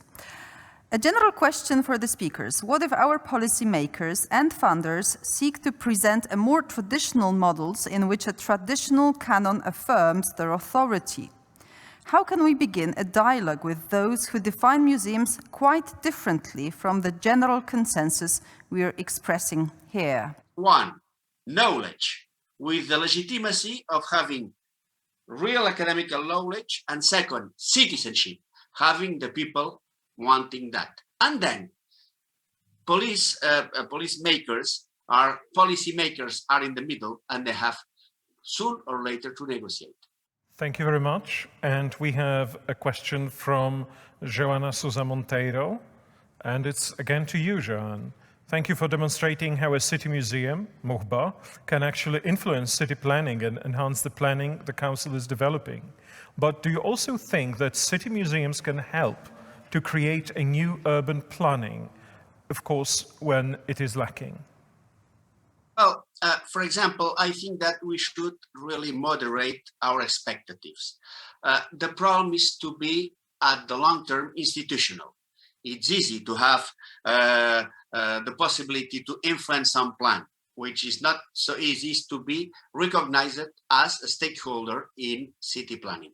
But at the end, for example, in urban industrial heritage, and also in, so to say, the surrounding areas of the city, where the urban areas, where rural and urban are mixed around Barcelona, it was the urbanism sector of the municipality who asked the museum to participate. Second step would be to have a place in the Commission of Urbanism to deal with plans. I think that that's a process that it's not so easy, but it's quite interesting. And I think it's possible. Another question to Joan, this time from Teng Chamchamuras. Thank you for the framework and practical examples that integrate multiple sectors. What has been your experience in getting cities and other partners seeing the value and the roles of museums in that integrated framework? Speaking from my experience, governments and other potential partners still have expectations about what museums should do and what they shouldn't do. There are here two different things, in my opinion. One are art museums, the big creators of value, of, so to say, urban value and touristical value. I don't know how do they work, but city museums are smaller and have the possibility to deal with those topics if they are, like we are today, internationalized. If you have the help of other cities, if you really work networking with other museums, finally you get the legitimacy to say, look, after all, you're a little bit backward. That's not going to be the same in other cities. And second, always the same. Academy and people at the same time. Break the limits between research and diffusion, between culture and education. And then you have the pyramid, which is much broader. And then you have that if the pyramid is much broader, you can go much up to the bottom. Thank you very much. And another question, I believe, is also to you, Joan, from Jelena Savic. Thank you for an inspiring speech. One of your images, that of a tour through a modern residential neighborhood, inspired the question about broadening the notion of heritage through the activities of Muhba, stepping beyond the usual non-expert's idea of heritage as something monumental to the realm of the mundane, to the realm of the everyday urban landscape. How receptive have citizens and visitors to Barcelona been to this strategy? Here is a small booklet. By the way, all people who ask me to send things, if the organization allows me to send them, I will do it. There is a small book, not yet in English, in Catalan. It's called The City of the Housing State.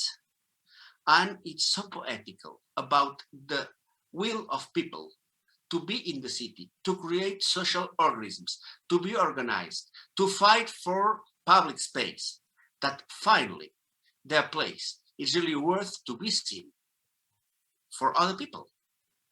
The same that in all the cities, you have Moabit, you have other suburbs in Berlin, which were industrial areas that now are interesting. Those people really fight to get a nice place, and they deserve to be recognized as places of heritage. That's why a humble place, if it's connected with others, that's very important, not one, can create a point of view of interest to look at the world. In the same way that you go through the mountains, making urban trekkings, we do urban natural trekkings, we do urban trekkings in Barcelona. And you go through the woods and the woods and the fields and the woods, and they're always the same, and you find, oh, it's fantastic. If you train our eyes to look at the city from the suburbs to the center, to the center to the suburbs, you really change your point of view. Our problem is that we still have a very small part of the city considered as heritage and considered as interesting to be seen. We should train our visitors to go far away with the subway, with the bus, and then come back. And that works. Thank you very much, Joan. We'll let you have some rest now, since we have two questions to Ms. Katarzyna. The first one is from Jakob Parby. Thanks for an inspiring talk. What has been the greatest challenge in the project, and has it changed to some extent your perception of the extent and scale of museum activism? Can it be too much? Challenge is because the methodology of which I use in my research is mostly grounded on interviews that I perform with museum leaders, with directors, curators, educators, project leaders, with public opinion leaders.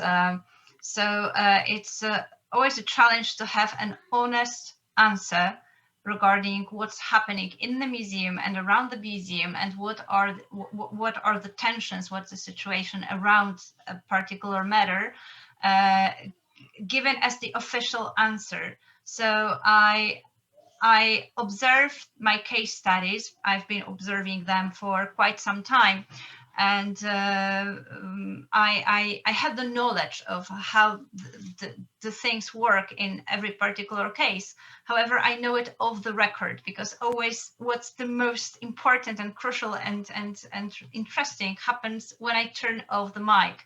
So I can not always share this knowledge with anyone, because it's unofficial. So this is the difficult thing, because museums are, and I fully understand that, are quite afraid to get involved, and they really pretend, in many cases, they pretend to be neutral, even though many of us know it's impossible to be neutral. Museums are not neutral. Many museums pretend to be so. So I would say that would be the greatest challenge. Thank you very much, Katarzyna. And we have another question to you, this time from Joyce Kenyajui. Thank you for your presentation. You mentioned that city museums tell stories to the city. What methods do you use for that? Of the city, not to the city. Well, I believe, because I was conversing with the person who asked the question to determine if I correctly understand the question. So the methodology is mostly the interviews, the conversations that I take with people. I also participate or observe things that are happening in museums. So this is how I get the knowledge. So I have a number of case studies in my research. I presented here 3. I have more, but it's not a very large number, because there isn't that many museums that actually, in Poland at least, which I investigate in particular, which are operating this way. So that would be the interviews and conversations, which is the greatest source of knowledge, and also the reading of documents, writings, literature, basically. Thank you very much. And we have 2 last questions to all the speakers.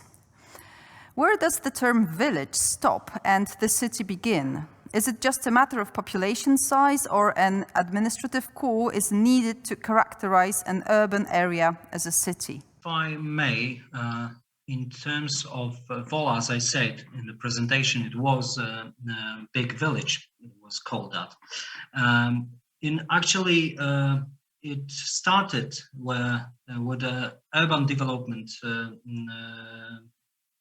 appears in that particular part of Warsaw, and a huge migration of people from outside of Warsaw and other cities of Poland. So the village actually developed in terms of population, and another factor was the economic factor and early capitalistic notion that at the Vola appears most of the biggest factors in Warsaw and in that part of Poland. So it was a notion of commodity that city administration actually directly wanted to have Vola in its surrounding or its borders, and actually there is anything left from the notion of the Vola's village, a part of the memoirs and graphics and some of the pictures. So if that's the answer, I think the economy plays a huge factor in that process. Thank you very much. I believe that economy is the key in many things, and we have a question from Lien from Red Star Line Museum, and it goes, could you, probably Joan, elaborate on the participatory and strategic collecting for the museum collection, how it is organized in neighborhoods, and when you do that, do you work on themes that are chosen by the neighborhoods? Well, I think that it's important to stress that that's why we always have these seminars. That's not, oh, how interesting is your neighborhood? No. If it's only interesting for you, that's not the City Museum's role. It must be interesting for you and for other people. Then you have many seminars say, oh, that's important. That could be very important. For example, not only oral stories, but also written documents, but also exploration of the archives of the city, all together, not separating. The archives of the city and the historian work, the oral sources, the collecting of the objects goes together, and then it comes quite easy. Oh, we are not going to collect all that. We cannot. We have to organize it. So through a project, design it with the people participating in it, finally to make an agreement. And usually it works, but of course it depends on every city and every country.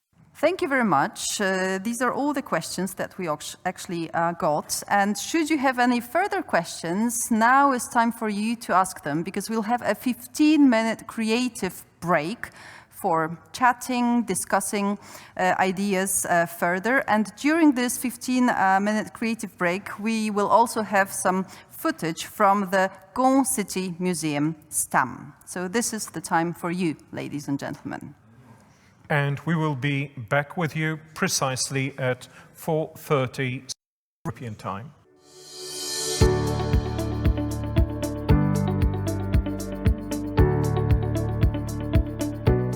Is het u al ooit opgevallen dat alle verhalen over de geschiedenis van Gent in de Kuip beginnen? Het Gravensteen, het Belfort, de Mammelokker, het Lam Gods, ons Gents erfgoed. Terwijl er aan de rand van de stad minstens evenveel geschiedenis te rapen valt. Alleen moeten we er wat beter naar zoeken.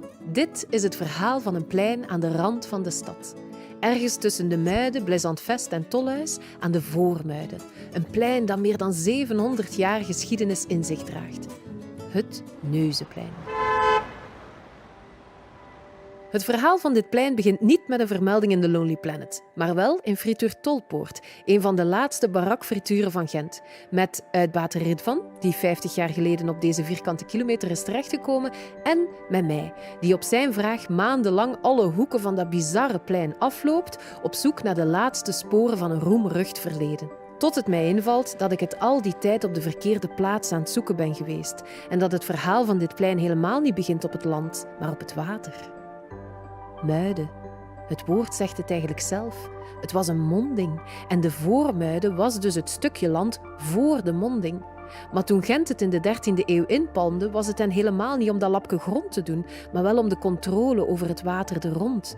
De Lieve, de Leien, Meerhem, de Rietgracht, later de Sassevaart en vandaag nog steeds het kanaal Gent-Terneuzen, de slagaders van de stad. En in het centrum daarvan, het kloppend hart van industrieel Gent, de Tolhuissluis. In de 19e eeuw wordt dat stukje land in een mum van tijd volgestampt met mastodonten van fabrieken en petiterige beluiken. Groene oevers worden grijze kaaimuren, er komt een houtok, een verbindingsvaart en een visitekaartje van het katholieke Gent, het neogotische Tolhuiseiland. En de binnenschippers, die de fabrieken in Gent via het water bevoorraden, moeten één voor één door de sluis gesleept worden, waardoor er aan het Tolhuisdok altijd file is. Tja, en wat doen een schipper die moet wachten? Die gaat de beentjes trekken, een keer naar de winkels gaan kijken, een pintje drinken. De lokale middenstand van de Voormuiden leeft door al die wachtenden helemaal op. Er vormt zich een echte winkelstraat met exclusieve shops en speciaalzaken. En ook de cafés schieten als paddenstoelen uit de grond. In de jaren 50 is het Neuzenplein aan de Voormuiden de place to be. De walletjes van Gent, het Las Vegas van Vlaanderen. Met dancings en artiesten en bordelen en frieten en heel veel bier.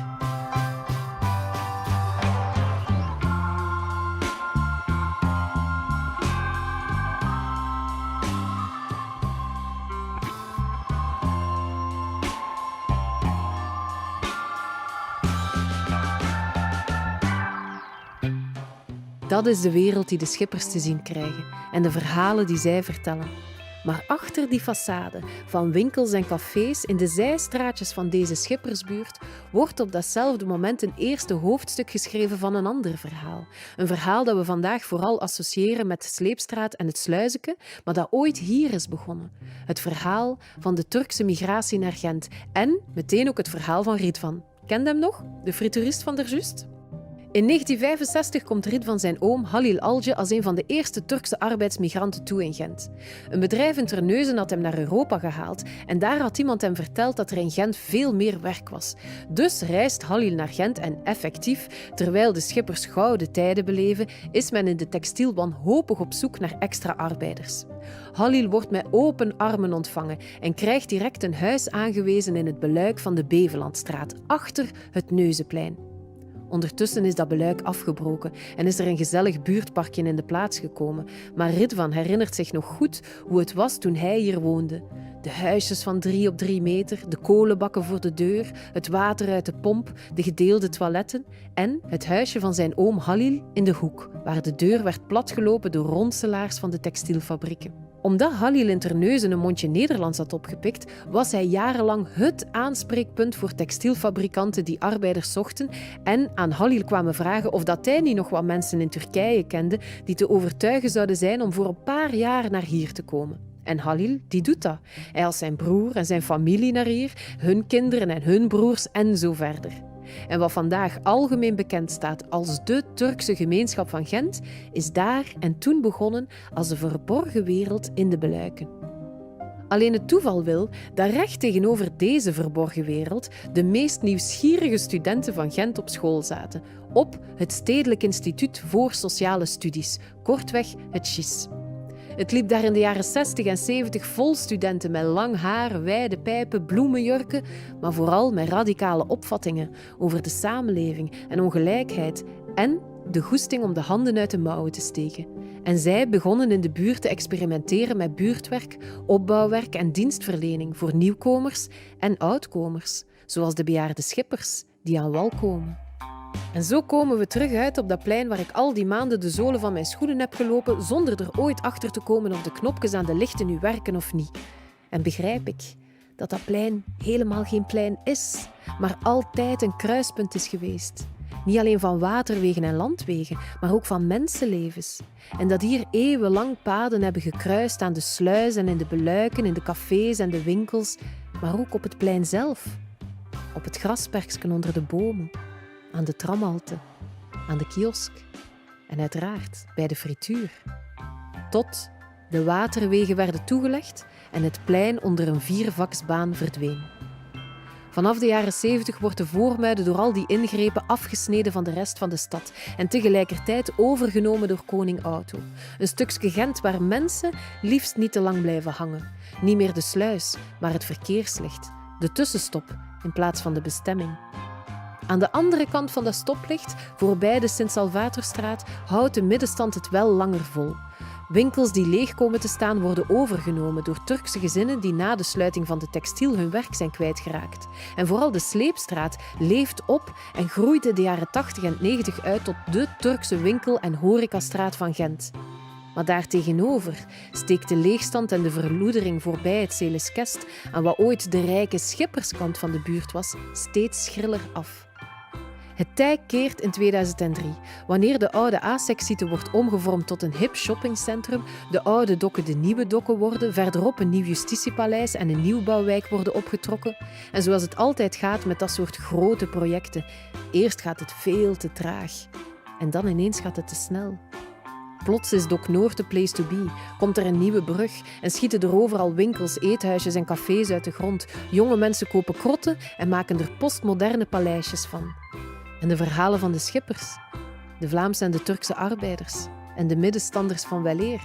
Tja, wat moet daarmee gebeuren? De nostalgie hangt in de lucht en richt zich op het enige puntje van dat plein dat al die tijd stand heeft gehouden. De frituur. Daar komen de verhalen naar boven bij Ridvan, ken hem nog, van het beluik van daarjuist, en vragen de mensen zich luid op af. Zou dat nu niet de moeite zijn dat iemand al die verhalen een keer zou opschrijven? Zou er niet iemand geïnteresseerd zijn in het verhaal van een plein aan de rand van de stad? Of moet het in Gent altijd over de Kuip gaan?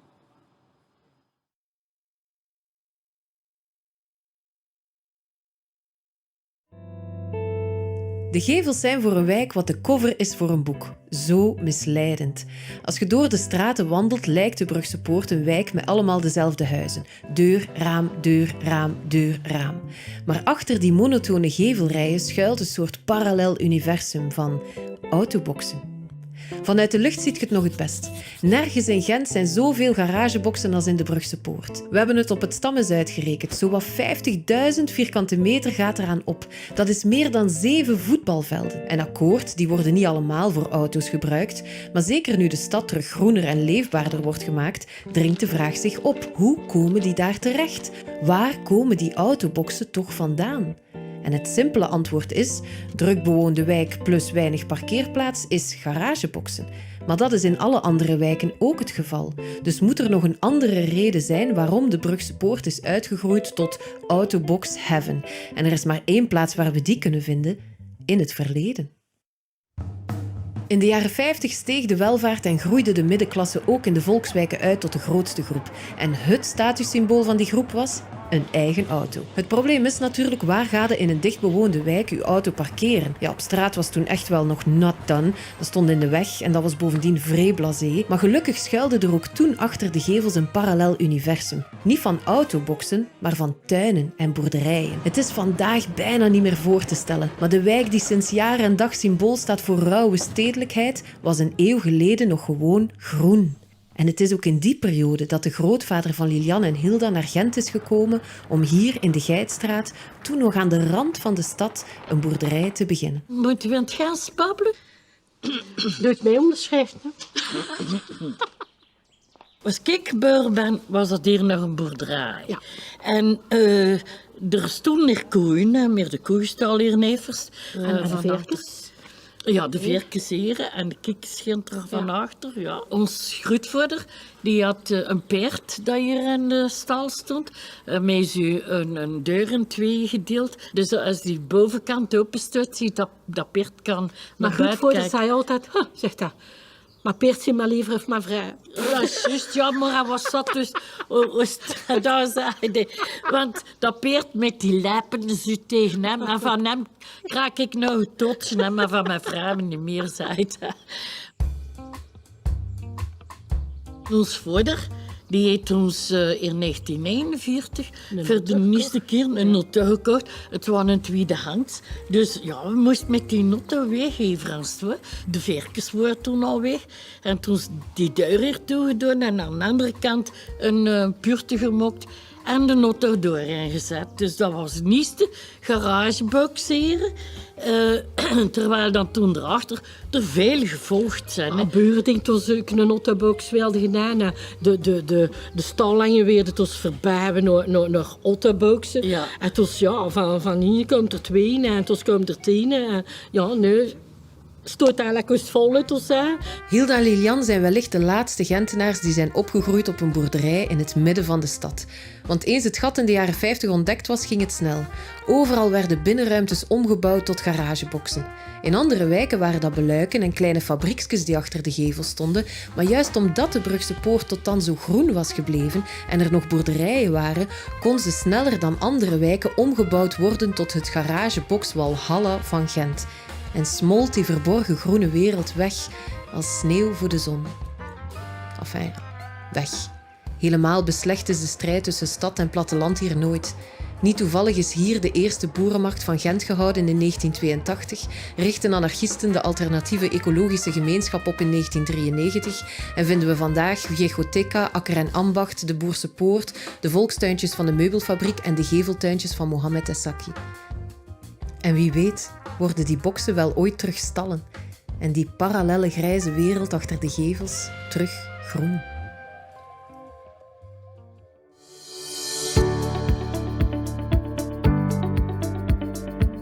I hope it's been both fun and hard work. The essence of every conference. And we have another creative session for us all, the Ignite session. It is composed of a handful of videos, which we will see back to back in a moment. So perhaps you'd like to take a piece of paper and perhaps a pencil to jot down several comments. Aren't you a bit 19th century minded? Isn't it easier to use a mobile or a keyboard? It might, yeah. Yeah, it might. You're probably right. Anyway, after that, we're going to have a Q&A session, so just get ready with your answers, questions. Yes, we'll have as many as 7 of them with contributions from Hannah Crowdy, Northern Ireland, the Ulster Museum, shared space in a divided place. Lien, Vloeberghs, Belgium, the Red Star Line Museum, a migration museum between complex local realities and shaping a collection. Andrea Delaplace, France, how city museums should integrate migration history, stories and memories as part of the city's tale. Maria Sakirko, Russia, Migrants and the Host Society, the Museum of the City as an inclusive and empathetic space. Patricia Brignole, Argentina, the City Museum, Resignification and Production of Narratives, Cordova, a past, present and future city. Inga Sarma, Latvia, Active Heritage, a new way of public participation in heritage preservation. And Nicole van Dijk from the Netherlands, District Heritage and City Heritage, inclusive and supporting heritage. So we are now giving you the videos and making one single request. Your questions, please. Hello and welcome virtually to Belfast, capital city of Northern Ireland. I'm Hannah Crowdy, Head of Curatorial at National Museums NI, and today I want to talk to you about the Ulster Museum, a place full of challenges and contradictions. We're a city museum and a national museum, technically part of the state but open and welcoming to all, a place for challenging conversations and relaxing escapism, to explore collections of local, national and international significance.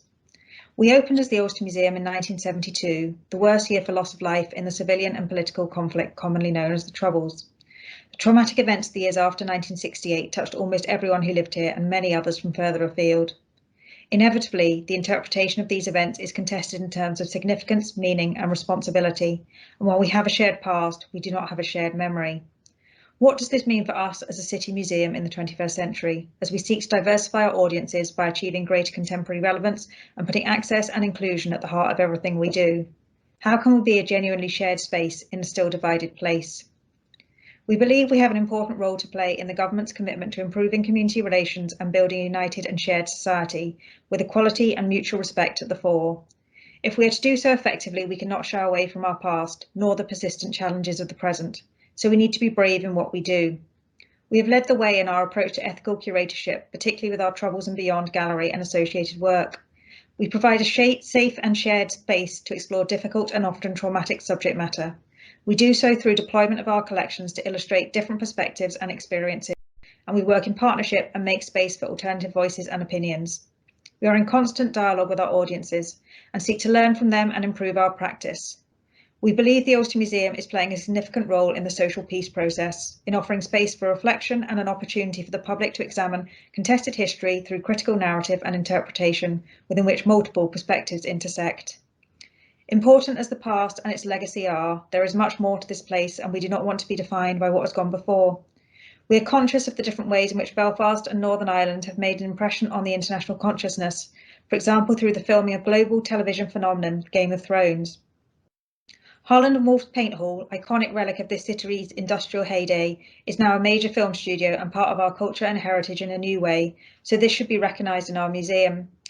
In 2017, the 80-metre-long Game of Thrones Bayeux-style tapestry was commissioned by Tourism Ireland and Tourism NI to celebrate the phenomenally successful television programme and its unique contribution to our heritage. Woven from one enormous piece of linen supplied locally, the tapestry was displayed at the Ulster Museum and attracted over 130,000 visitors in its first year. It is now part of the permanent collection. We've proven it is possible to successfully reflect contemporary and popular culture through exhibitions and programming and make strong, pertinent connections with our collections. We feel it is important for the Ulster Museum to step up and be part of the wider cultural ecosystem of Belfast, and one impactful way of doing this is to participate in the vibrant programme of festivals for which Belfast is renowned. Highlights include the Belfast Mila, Culture Night, Belfast Pride and the NI Science Festival. The latter festival launched in 2015 and the Ulster Museum was one of the key partners from the outset. It was as part of this festival that we launched our successful Late Lab series of events, fusing science and socialising in a giant museum-wide experiment. Across 3 years, these events attracted over 4,000 visitors and helped transform perceptions of what the Ulster Museum is and who it is for. Of course, we will only be seen as a safe and shared space for everyone if we champion equality, inclusion and diversity in our work. We are committed to enact this through collections research and development, interpretation and engagement. We have learned that assuming and saying we are open to everyone is not enough. We have to prove it, as many people feel intimidated and excluded by everything from our imposing architecture to publicity from decades ago. We have developed our interpretation of LGBT+ history through new acquisitions and a strong and active network of partners. In 2018, the Ulster Museum was recognised as Queer of the Year by Belfast Queer Space Collective for our engagement with LGBT+ communities and our work to collect, preserve and share the positive contribution LGBT+ people make to our society and our city. The Ulster Museum succeeds as a shared space in a divided place as we are, variously and simultaneously, brave, creative, contemporary, fun and inclusive. We also recognise we are a work in progress and are deliberately open and honest with our audiences, bringing them with us on our journey. We continue to look to the future and the Ulster Museum is once again on the cusp of change. Over the coming years, the museum will embark on a transformative journey, driven by a spirit that is bold and ambitious in outlook, yet measured and sustainable in scope. We will learn from and build on our adventures and achievements to date, ensuring the right to the city, its heritage and its people. Thank you. Hello everyone, I am Lien from the Red Star Line Museum in Antwerp, Belgium, where I'm a curator and a researcher. Today I would quickly like to go into with you how we build a collection with personal migration stories based on the case study of an exhibition of love and migration. First of all, our museum is housed in the old warehouses of the Red Star Line shipping company, where between 1873 and 1934 about 2 million Europeans came to live by boat to America. In these warehouses, the medical controls were being done before people could leave to America.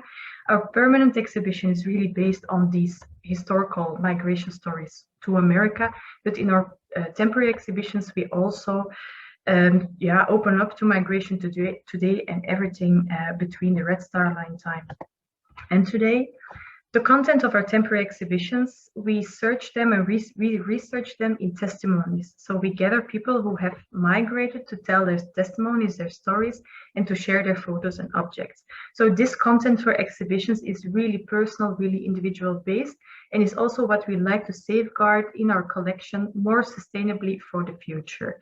But we feel at the same time that this question of sharing your story for a collection is a completely different question as sharing your story for an exhibition. Destination Sweetheart is an exhibition about love and migration from the Red Star Line time to today in Belgium.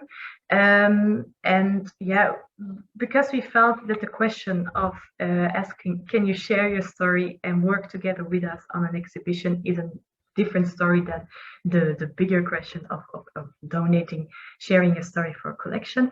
We did it in 2 stages. In the beginning, we also contextualized it, like we're making a collection as well. So if you want later, you can contribute your story to the collection.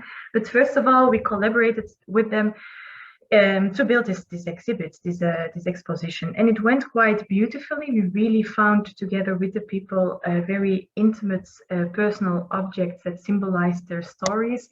They shared with us very personal, intimate, touching stories that also connect a lot with the visitors, that we hear from the feedback now. And I think the collaboration went well, because making an exhibit is quite tangible, quite concrete. People know the bigger picture, the bigger story they relate to, and they keep control. So in every stage, I went back to them with texts, with selections, even with graphic design, to ask if they felt comfortable, if they had suggestions, if they wanted to change something. So they really kept control.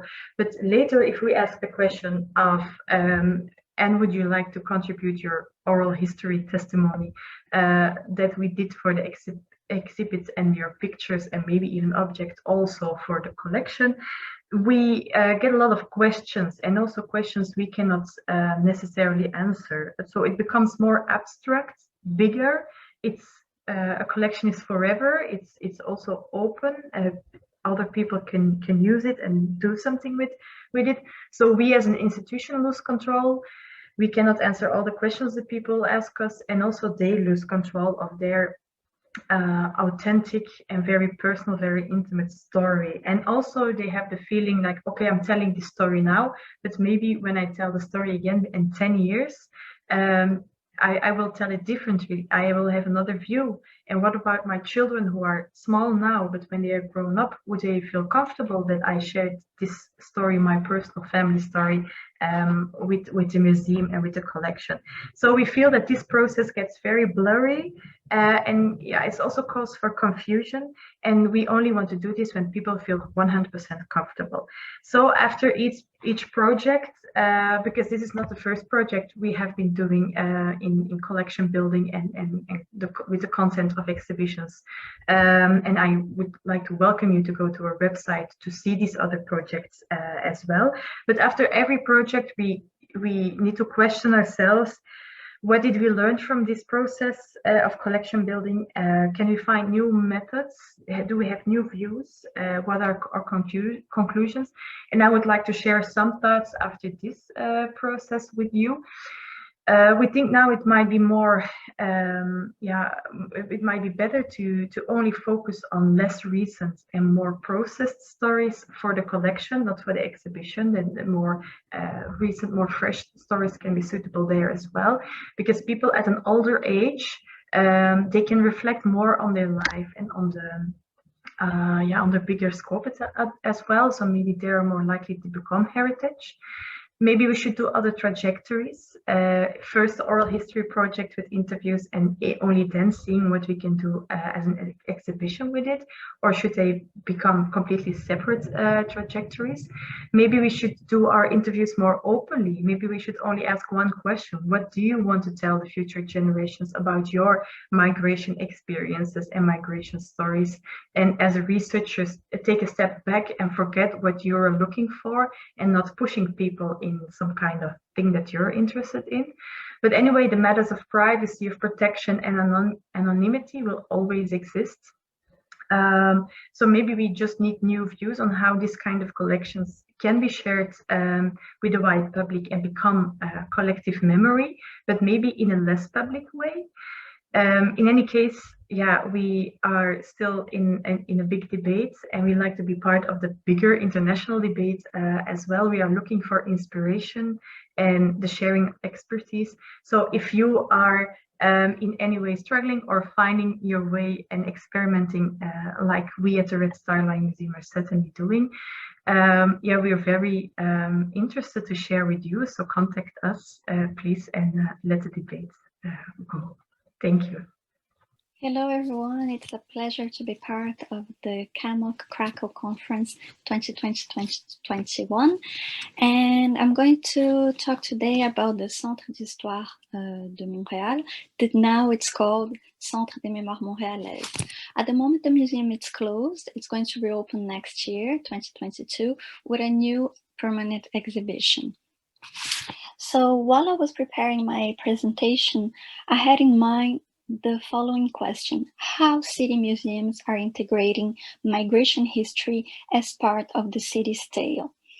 And as an example, I thought of the Centre d'Histoire de Montréal that I had the opportunity to visit twice in 2014 and 2016, because this museum focus on the individual and community memories to create a narrative on the city of Montreal.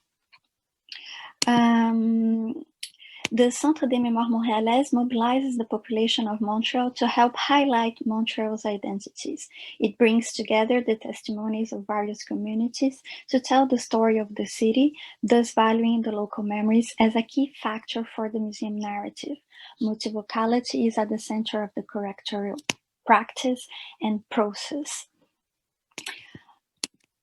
So as the museum is closed at the moment, I'm going to focus on a temporary exhibition. It was an itinerant temporary exhibition that took place from 2019 to the beginning of 2020, March 2020.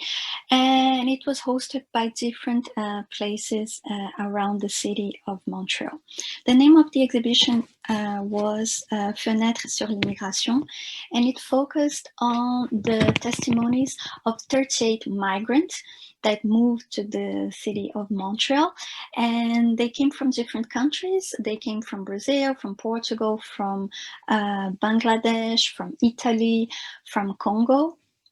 And the idea was to show what were the expectations of these migrants arriving in Montreal, how they decided to settle down, what was the reality they encountered, and how was as well the new memorial landmarks they had around the city, and also how was the negotiation of their identities in this new city, in this new home.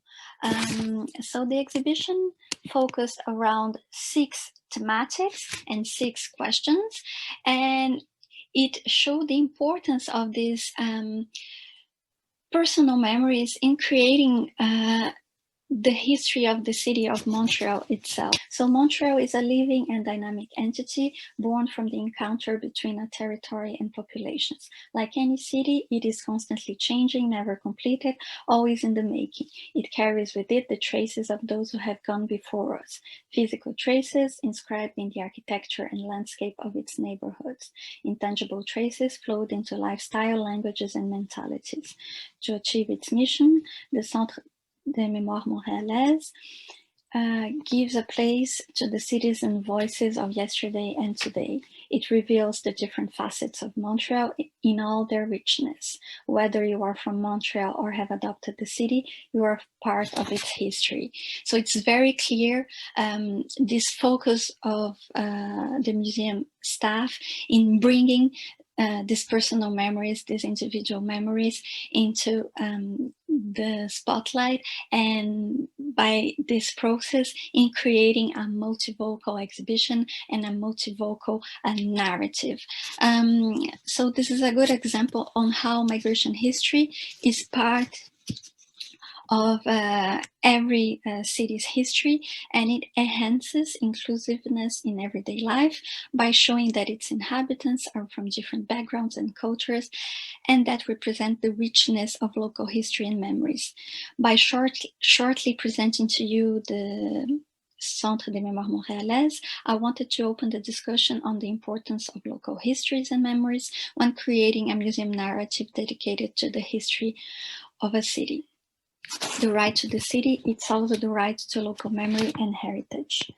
Thank you very much. I hope to be able to talk a little bit more in details about this exhibition and this museum with you during the Q&A. Thank you very much and bye-bye. Hello, my name is Sakirko. I'm curator at the Museum of Moscow. Today it's not the question anymore why for City Museum it's important to engage with the topic of migration. These initiatives aim at bridging the gap between residents of the city and recently arrived migrants, changing the negative image of labor migrants and refugees, and creating adaptive environment for people of different political, economic, and cultural backgrounds. In many ways, museums' approaches to these works are similar. These are, for instance, collecting personal stories, looking at the history of the city through the history of migration, and interpreting museum collections together with migrants. However, in this work, there are important questions that are often overlooked. How shall we as a museum speak about the other in order to reduce rather than widen the gap between migrants and host society? What are the ethical questions that should be taken into account? How can we engage the audience that is not really interested in the topic of migration and prefer to ignore it? Dear Moscowites and guests of the capital, this is a famous greeting used in Moscow underground in order to address all people in the city. And this is the title of our first exhibition on the topic of migration, with which we wanted to put into question the binary division between Moscowites and migrants. Moscow has long been a host city, particularly in the late Soviet Union, with plenty of work and educational opportunities for people from all Soviet territories. With the collapse of the Soviet Union, in one day, internal migrants from Soviet republics, secure in their Soviet citizenship, transformed into international migrants of contested legitimacy and uncertain membership. At the entrance to the exhibition, visitors were invited to engage with the map, marking where their parents or grandparents arrived from.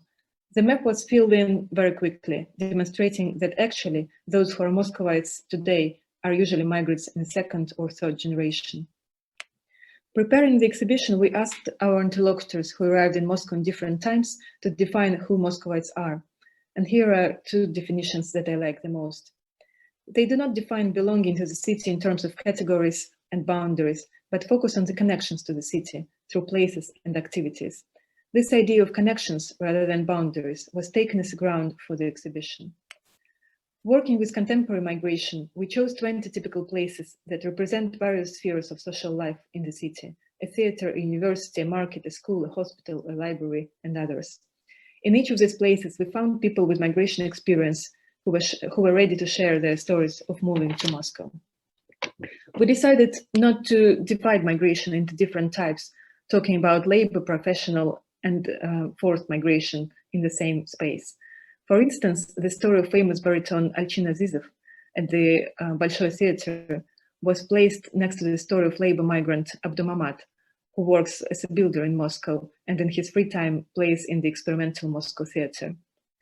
This approach also helped us, at least partly, to overcome the common problem of power relationship between a researcher and their interlocutors. And in our case, also the power relationships between our primary audience, Moscowites, and migrants who shared their stories. Here, a very important question is, in what way can we tell these individual stories? How shall we care for these stories? How can we avoid stigmatizing and idealizing migrant stories?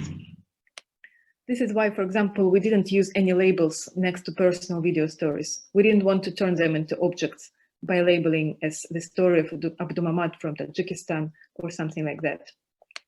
The next question is how not to harm your interlocutors by telling their stories. This is a photo of the free newspaper called Metro that is circulated in Moscow underground.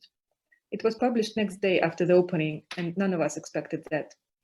Luckily, all our interlocutors were happy with their stories being published and widely spread.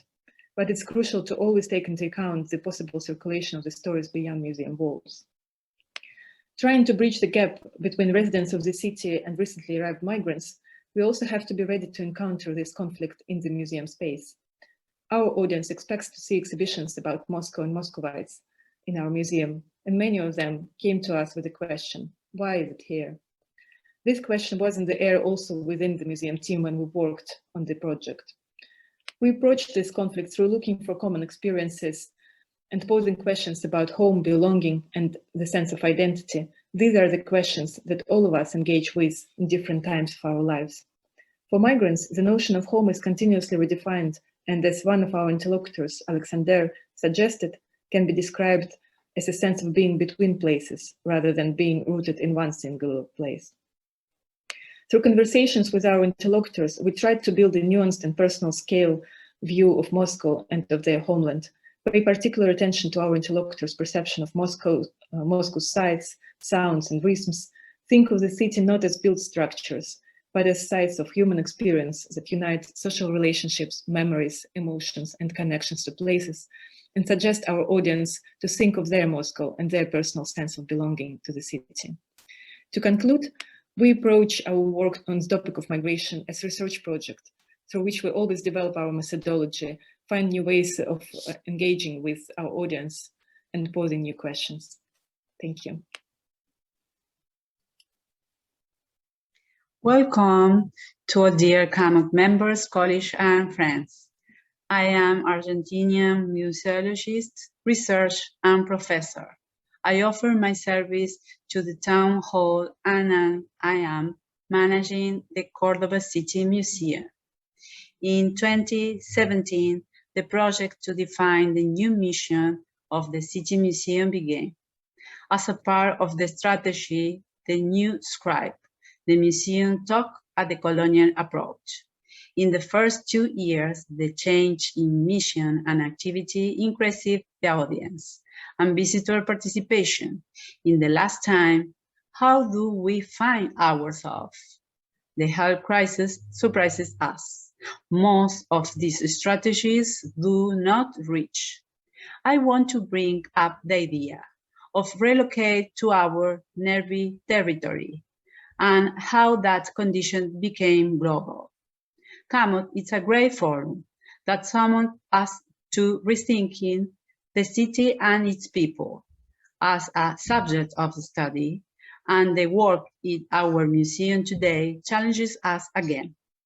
The present marks us and make us think about the future, but the COVID crisis accelerated these new reflections. The proposed slogan for International Museum Day gave rise to the discussion, how do we envision that the future? How do you place the City Museum within the discussion map looking to the future? Are not the city and their people the most affected these days? Let us then think that the new narratives that we propose as a museum of the city are more than ever affected by the reality of our communities, and that we have a new central role in our cities, working for resilience. The theme puts the focus on emergencies, social and racial inequalities, poverty, migration, domestic violence, absence of rights, the declining and precariousness, employment, health care, free access to vaccines, the good life of our elderly, the right of children, quality education and internet access, and more and more. Can you imagine the city museums that not felt compromises? Many and of them work is as part of their mission, but are they really prepared to respond to the continuous demand of the reality? Acceleration and break of contagions, closing and opening, open and closing, constant search for that balance that has not yet arrived. My city is not the same as in 2019, and it's not the same as last week, with a critical numbers of infection and with the return to phase 1 of restrictions. City museums are living institutions. Can we think it otherwise? The new normally put us at the forefront, thinking and rethinking action, innovating, I share a personal truth as an example. Manage culture from affectivity as a resource. In a world without hues and keys for our grandfathers, what is the right to the city with this reality? The curatorial purpose of the Museum of the City, as I was referring to the beginning, demands an action in real time on previous investigation, but with process more comprehensive and sensitive. Building a new set in this framework. Will it be possible? Bringing the Museum of the City into the citizen agenda is imminent. Local governments have become increasingly important players. Decentralization and empowerment is established as new roadmaps. Culture management and the focus of citizenships with cooperative and creative actions based on needs, produce holistic solutions with the aim of promoting more inclusive, sustainable, and resilient cities. The ability to give people hope and accompany social change organically with sensitivity and new narratives. Transcending fragmentation and looking at this complex reality from a holistic perspective is an axis of inspiration to sustain and build museums more alive than ever, where affection and happiness are the climate that allow our city to become resilient. Thank you very much and health to all. Muchas gracias y salud para todos. Greetings from Jūrmala, Latvia. I am Inga Sarma, Jūrmala City Museum historian. Jūrmala, Latvia, Palanga, Lithuania, Narva-Jesu, Estonia, Komarova and Sestroretsk, St. Petersburg, Courtney region, Russia, Lucershell, Sweden are seaside spa towns with a long and rich history. All of these places have outstanding examples of wooden architecture. More than other, wooden buildings are prone to damage. They are destroyed by fires, exposed to climate change, and often not valued as cultural value. The museums, historians, and architects of our cities have established a network aimed at involving the public in the preservation of cultural heritage. Many people think that cultural heritage is a thing that makes the past, and something of that we can see in showcases of museums. The project intends to involve and to educate society about the heritage they possess and about its historical, cultural, and social values. We want to develop the involvement of community in fields like heritage and tourism, as well as to promote creativity and personal development. We try to create a dialogue between local communities and the visitors to give the contribution in cultural exchange and to spread the social, cultural, and humanitarian values of the heritage. The network of the active heritage intends the involvement of museums, NGOs, architects, artists, municipalities, libraries, interest groups, and individuals. These are practical activities involving the society, exhibitions, development of tourist routes, fairs, performances, TV shows, concerts, and also theoretical seminars, conferences, exchange of innovative methods. Historic remains and environments are important, not only for understanding our present society and our time, but also as educational resources of tourism and the hospitality industry. During the project, we will try to integrate the heritage into sustainable development and to show that it has significant role in advancement of the social unity, creativity, and economical attractiveness, emphasizing that it is also an important factor making mutual understanding between communities. Last year brought many changes to our plans and activities. However, we are optimistic looking ahead and ready to continue working. Thank you for watching. Hello, my name is Nicole van Dijk. I'm director of the District Heritage Foundation, a foundation which is established by the Authentic Rotterdam Heritage team of Museum Rotterdam and the researchers of Veld Academy. And they are researching resiliency and sustainable development in the city. The District Heritage Foundation is executing two programs. One is the Authentic Rotterdam Heritage Program in collaboration with Museum Rotterdam, and two is the District Heritage Collections, now in 3 districts and growing.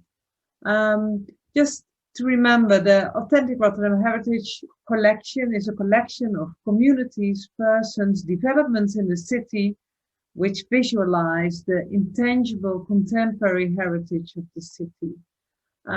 We organized all kinds of activities, for instance, story cafes in the museum to make connection between activities and start new heritage to grow. The next step in our foundation is the District Heritage Collection.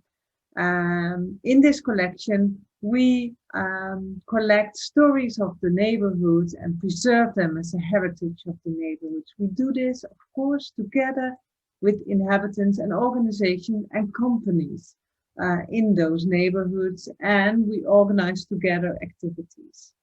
Activities like online story cafes, we did that the past year because of Corona, but also story walks through the neighborhoods, where we walk in groups of two people through the neighborhoods and stop on different points where stories are being shared by people, also by local artists, musicians. We record stories on film, but also by headphones. You can listen to the stories. We work together with local poets, like the photo below. And here you can see people with headphones listening to the stories of Almalek sweets, where you can buy Syrian baklava. And when there are themes we want to discuss more in depth, we organize story tables where we can discuss with 3 or 4 people more in depth themes. In the story walks, we work together with local radio station to connect with more people. So we learned a hard lesson last year when the municipality cut the museum and we had to stop this more experimental way of working. So I've been seeking for ways to restart this and found funders who wanted to help us for the first years to start up a new foundation, the District Heritage Foundation.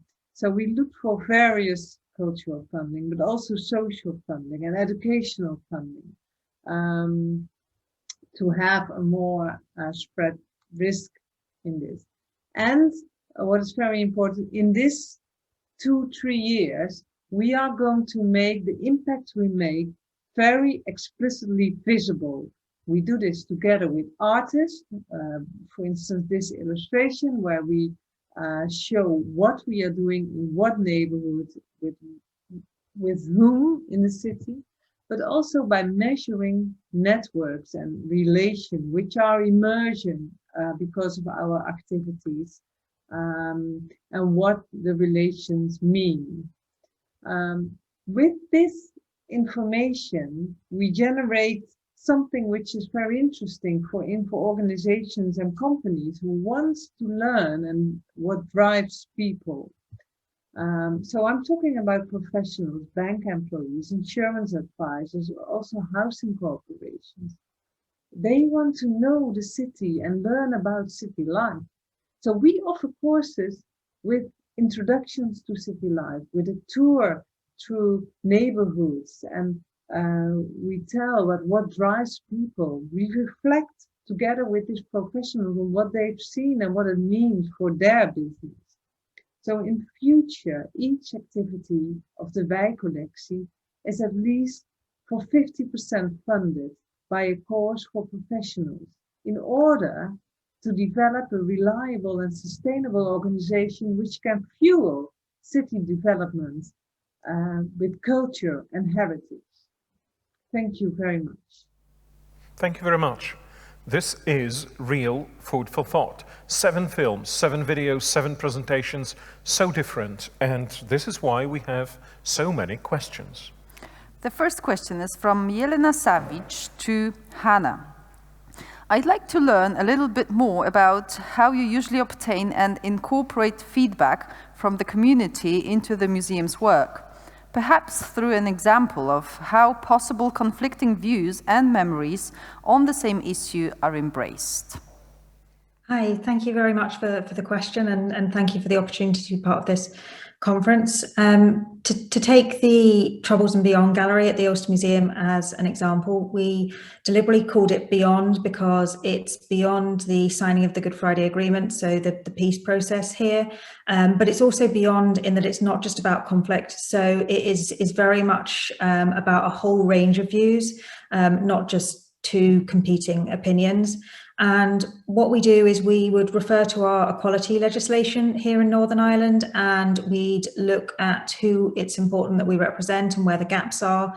And then we would approach communities, and it's very much about relationship building. It's really about getting to know what they feel about the museum, how they might like to work with us. And then we work with them in different ways. We encourage donations and loans from communities because we think that objects are so powerful and they can really speak to different viewpoints and experiences. And we also take testimonies from them. And in the Troubles and Beyond gallery, we have a very powerful feature called the personal testimonies wall. And that's different people can contribute in their own words any story they would like to tell about their experience of living here over the last 50 years and what that has meant to them. And so we don't take any editorial control over that at all. And as an organisation, we also have an ethics policy, and we say that as our museum is a very kind of safe and shared space for everyone, we do encourage freedom of speech, and that we will let anybody speak up, with the only exception being that we wouldn't be a platform for hate in any way. So we wouldn't be a platform for racist views or sectarian views, for example. So just to summarise, really, we have a concept of what we call narrative hospitality, which we want to be welcoming to as many views and perspectives as possible.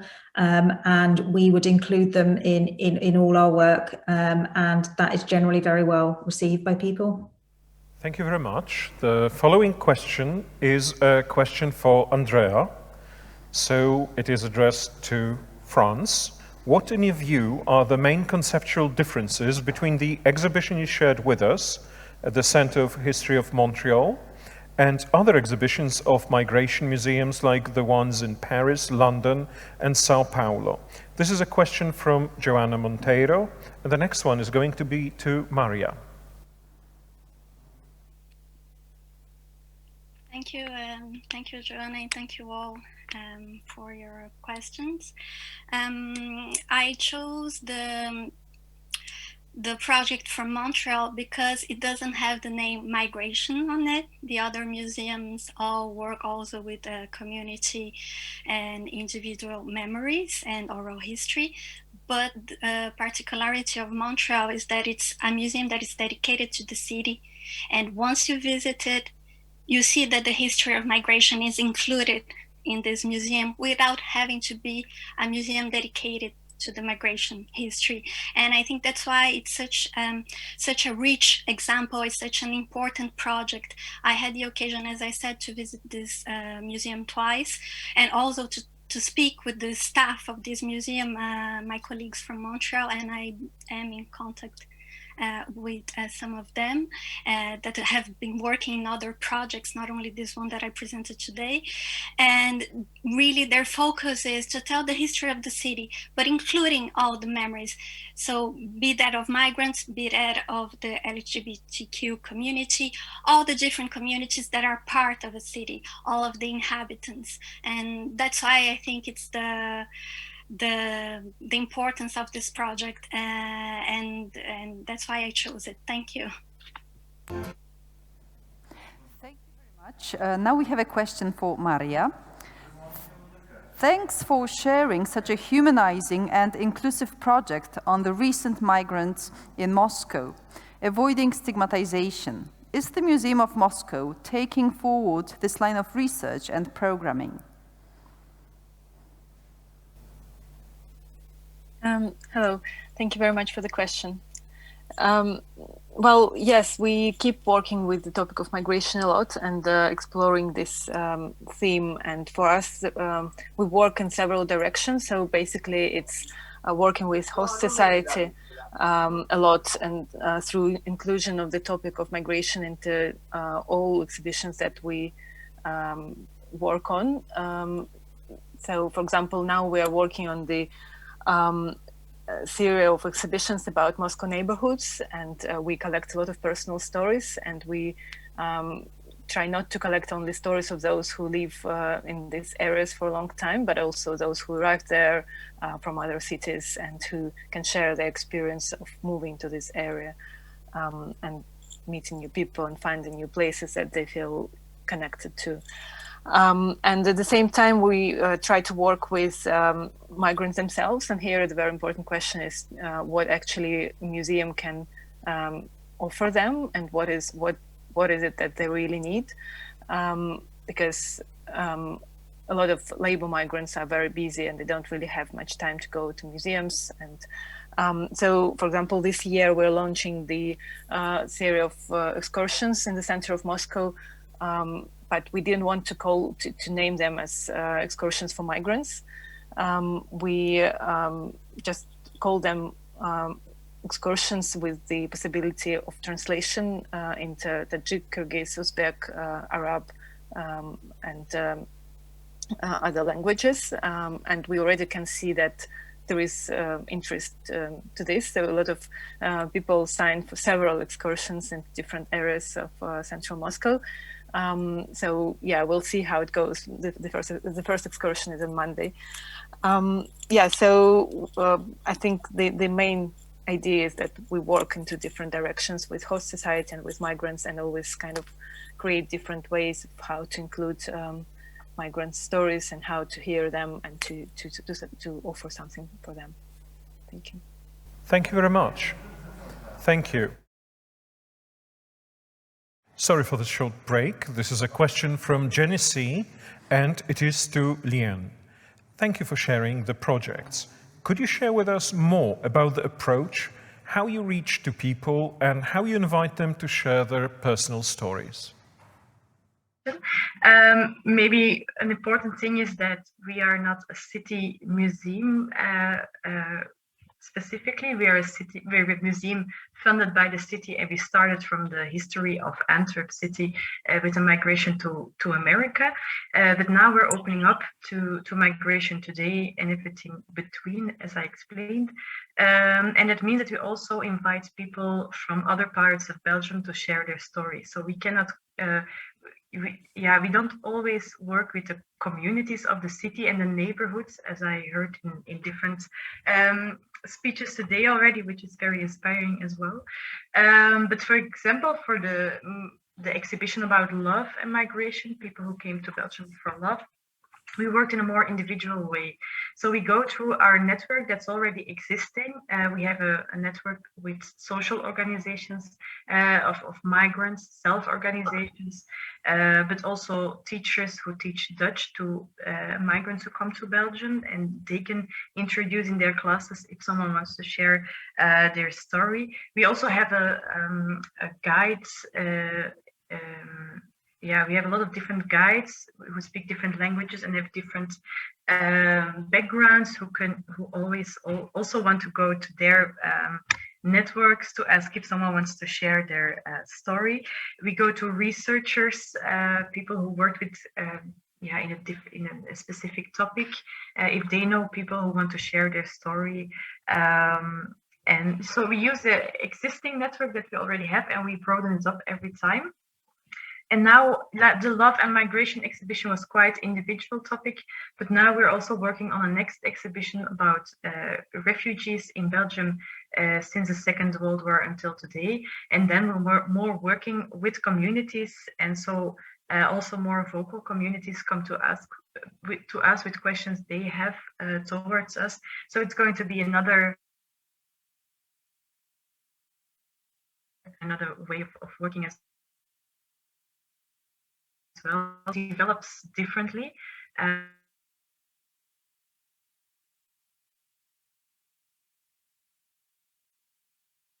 Additional, I don't know if Jenny is listening, no, or can, yeah. So yeah, I think I explained it, no?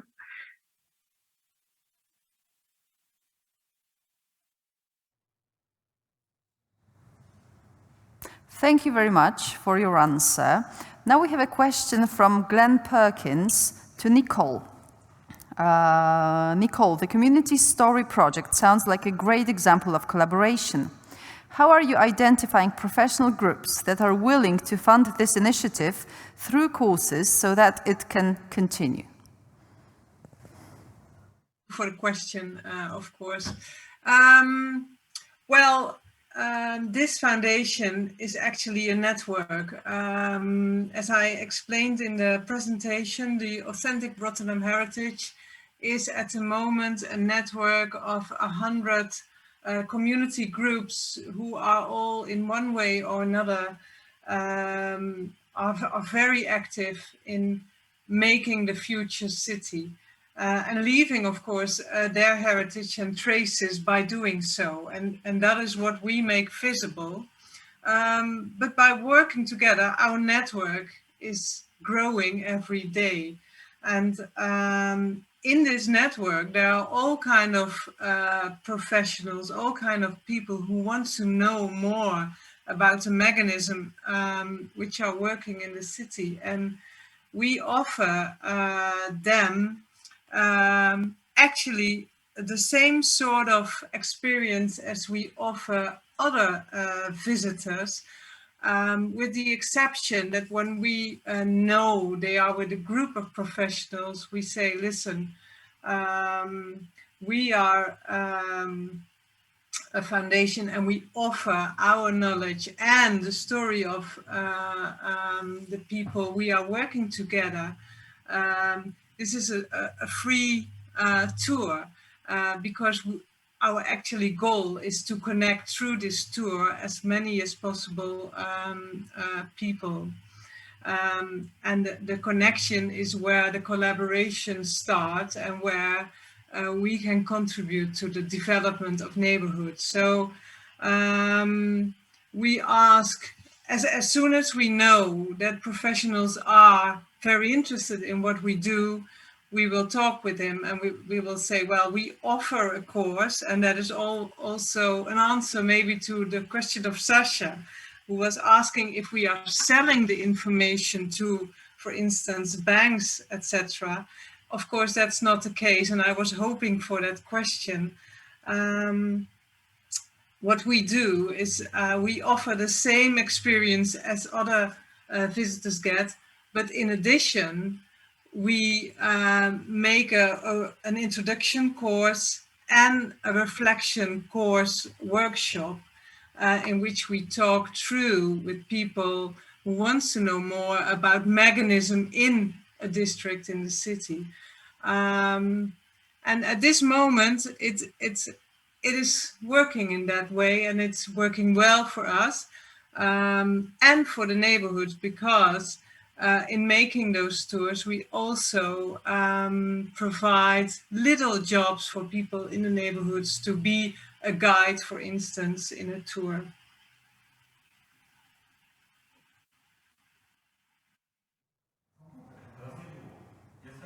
Thank you very much.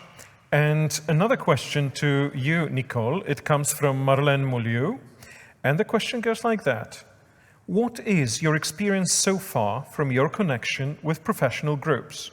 What kind of urban histories are most interesting for them?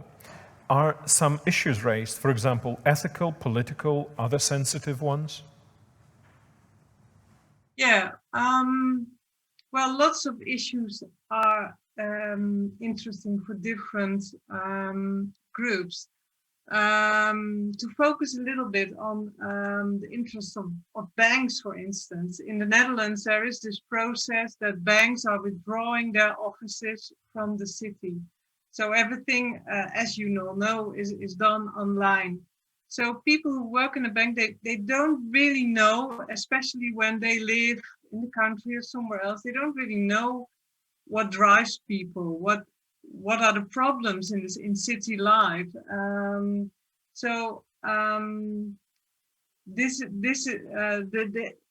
The information about how people cope in the different districts, only that in itself is interesting for different groups.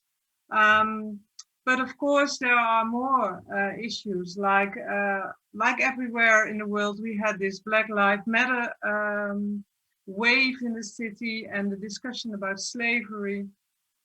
At the moment, we are working on a tour through the districts where we can talk with children about the heritage of slavery, but actually also about how contemporary groups in the city are dealing with that past and with their identity.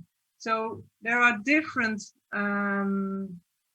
subjects and interests for groups. So these are only two, but there are various. And now we have a comment from Joana Monteiro to Patricia. Wonderful to get to know about the project Immigrant Cordoba, about how the city is made of the migrants' plural cultures. It seems to be a step forward towards inclusivity and social justice in the region. Is the Council and other public institutions developing more projects about immigrant residents in Cordoba and other places in Argentina? Thank you for the answer, Joanna, and your words for the project. First, at the moment in my city, Cordoba, exists a lot of projects of the collectivics communities of the sector private. And another institution work for the immigrants for the crisis of COVID. In another place in Argentina, take any museums. We work for immigration communities. Little Museum and Great Museum working for the communities, Italian, Spanish, and a lot of history with the people living in the city. But at the moment, it's the work is focused in the every people with problem at the crisis of COVID, and the work is in institution for save the emergencies at the moment. Thank you very much. Thank you very much for this answer. It has unfortunately been the last because time is running very quickly and we are now in session number 4. Thank you very much for all the questions, those that have been asked and those that have been asked and answered. And as all good things end quickly, time has come for the last session of the day. With 15-minute contributions, and please, let's respect the time regime, contributions from the USA, Germany, and Canada. So it's now time to ask Sarah Henry from the US to discuss art and data, exploring subjectivity and objectivity in who we are, visualizing New York City by the numbers. What a pleasure to be here with all of you. To listen to all these brilliant presentations, and huge thank you to CAMOC, Joanna, Elena, Michal, and all the colleagues in Krakow for pulling this incredible virtual session off and for bringing us this challenging and provocative conference topic. So I want to share some reflections about a recent exhibition at the Museum of the City of New York. It was pre-COVID, but I think it's even more relevant today. And to share some thoughts about the methodological questions that it raised for us. And in particular, I'm going to ask us to make a shift and think about the topic of the right to the city and the question of the so-called post-truth moment that we've been asked to think about in relationship to the power of numbers and the data and the ubiquity of data in the urban life today. Specifically, I'm going to touch on three topics. The first is to take a step back and look at the struggles that exist today to shape the city in light of the quantification of the city, and think about quantification and data as a tool for social change and social struggle. I'm going to and ask the question about whether data are instruments of empowerment potentially for citizens, residents, city dwellers, or instruments of control of them and of the agenda, or both. Second, I'm going to take a look at the way that we use numbers at the Museum of the City of New York and pose some provocations about how we as city museums might want to think about numbers in our spaces and in our programming. And then finally, I'll offer some thoughts about, at the end of the day, what do these numbers mean, and invite us to think about, if we are talking about a right to the city, is there a right to numbers, and what would that look like? So let's start with the city itself and the growing relevance of and debate about the role of data in contemporary urban life. During COVID times, I think the quantification of our daily life has become ever more widespread, and we're all used to looking at graphs like this one, which shows the curve of the pandemic in New York City. This has built on an increasing focus of the power of numbers in urban planning and in our daily lives that can be seen in the so-called smart cities movement, which makes numbers ever more important in conversations about the future of our cities. And in turn, this also rests on a movement that promises democratization of numbers, the so-called open data movement. And I imagine many of you have access to dashboards about your cities and data about the cities that promises open information and activation for all city dwellers. But when you click on the See the Data tab on this website, this is what you get. These strings of numbers. It's very open, but it's very illegible to most of us. So the question is, how do we activate the knowledge and potential power that is built into these very hard to understand numbers? So with that in mind, I would like to pose a challenge, which is, I would like to, city museums, if we really want to foster the right to the city, then we need to engage with the right to numbers and take numbers seriously.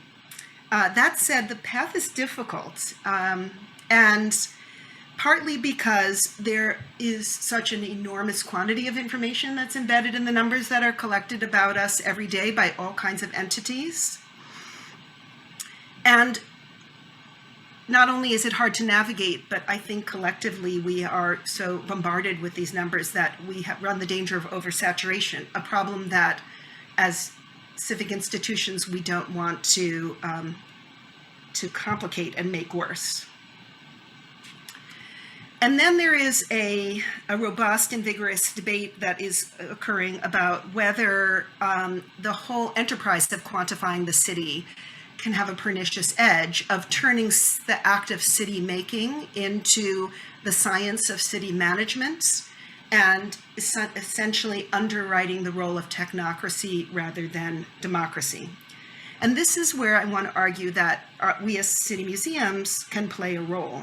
In fact, that it's our responsibility as public-facing educational engagement spaces to intervene with these challenges and make numbers active and useful for our visitors and for city dwellers. So what do we as city museums have to add to the understanding of cities through numbers when we are already so saturated? We already knew that numbers are powerful in telling stories about the city, because data allows us to get to stories about people who we don't have other ways to talk about, who may not have left behind archives. Data also allow us to shift scales. So our objects in our collections are inherently specific, personal, and anecdotal. Data is inherently collective. And so as museums interested in urban places that are collections, we should shift scales, and that we know is important. But I also want to argue that there is a civic role that we can play of using data in a city museum, because we are professionals at creating meaning out of masses of information and teaching our publics how to be critical readers of images, of documents, and we should also be teaching them to be critical readers of data and to think and to problematize that data. So if data is knowledge, then if we can teach people how to absorb that knowledge and translate that knowledge into usable power, then we have played a role in this constructive city making, right to the city project, I argue. So I'll show you a few examples of the standard ways that we've used data in our exhibitions, and then I'll shift to my case study. So here's a graph of death rates in New York City from the 1800s to the present, showing the tremendous epidemiological shift that has occurred. So change over time. Here's a way that we show data and try to make it three-dimensional and engaging and approachable in physical space. And then finally, here are two shots from our permanent exhibition, New York at its Core, which show this literal shift, this scale shift that I mentioned before between macro and micro. On the right, you have these people interactives that tell personal stories of individual New Yorkers from the city's past. On the left is a data-driven map that shows holistic changes in the city over time. And in our galleries, they're literally set in dialogue with each other. So we can think at those scales about wholes and groups of people and about individuals and micro stories. So that said, I do believe that we need to problematize some of our own ways that we use data in those, what I would call sort of standard ways above. One thing is that data, I think we feel this all as humanists, you know, it can be off-putting for people. People feel unempowered in looking at numbers often, and they can think that it's boring. And then there are epistemological and methodological problems that are baked into the data, that the data sets are incomplete. Stories are not told because questions weren't asked and people weren't included. And we need to be critical and mindful of that. And we have to be aware of the trap that numbers can appear to be objective. We've talked a lot about objectivity in the conference so far. And I think it's important that we apply that same critical lens to any use of numbers, because numbers don't speak for themselves, just like objects don't speak for themselves. And every act of visualization and presentation is an interpretation. And we have to be explicit about that. So with that framework in mind, I want to share with you a few examples from our recent exhibition, Who We Are Visualizing New York City by the Numbers. The context of this project was that we were preparing for the 2020 US Census every 10 years. And there's always a concern, particularly in cities, that there will be an undercount, particularly of vulnerable populations. And so it's an important civic task to encourage people to participate.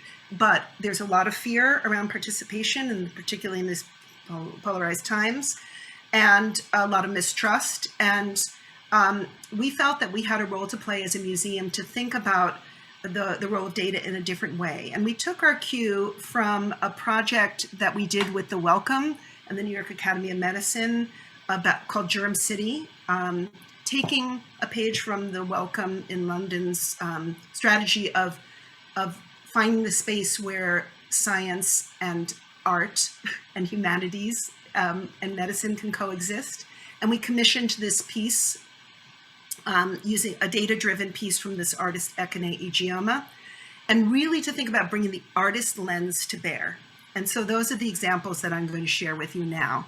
First, I want to say we also used historical examples in this incredible data visualization from 1890 by the civil rights leader W.E.B. Du Bois. Shows you how avant-garde data visualization could be even 130 years ago.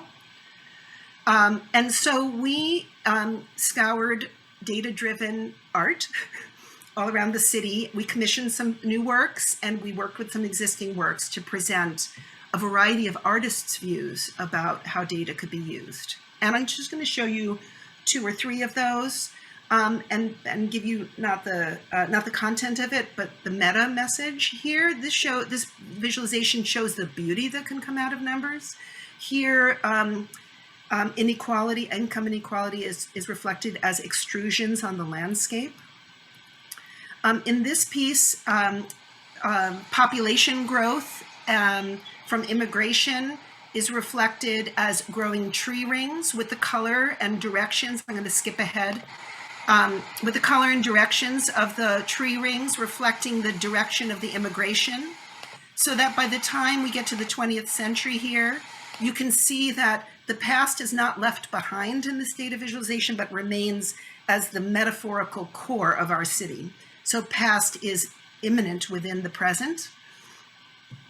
And this one shows how things can be hidden in plain sight, depending on what choices you make about data. So this is the languages most commonly spoken in households in New York.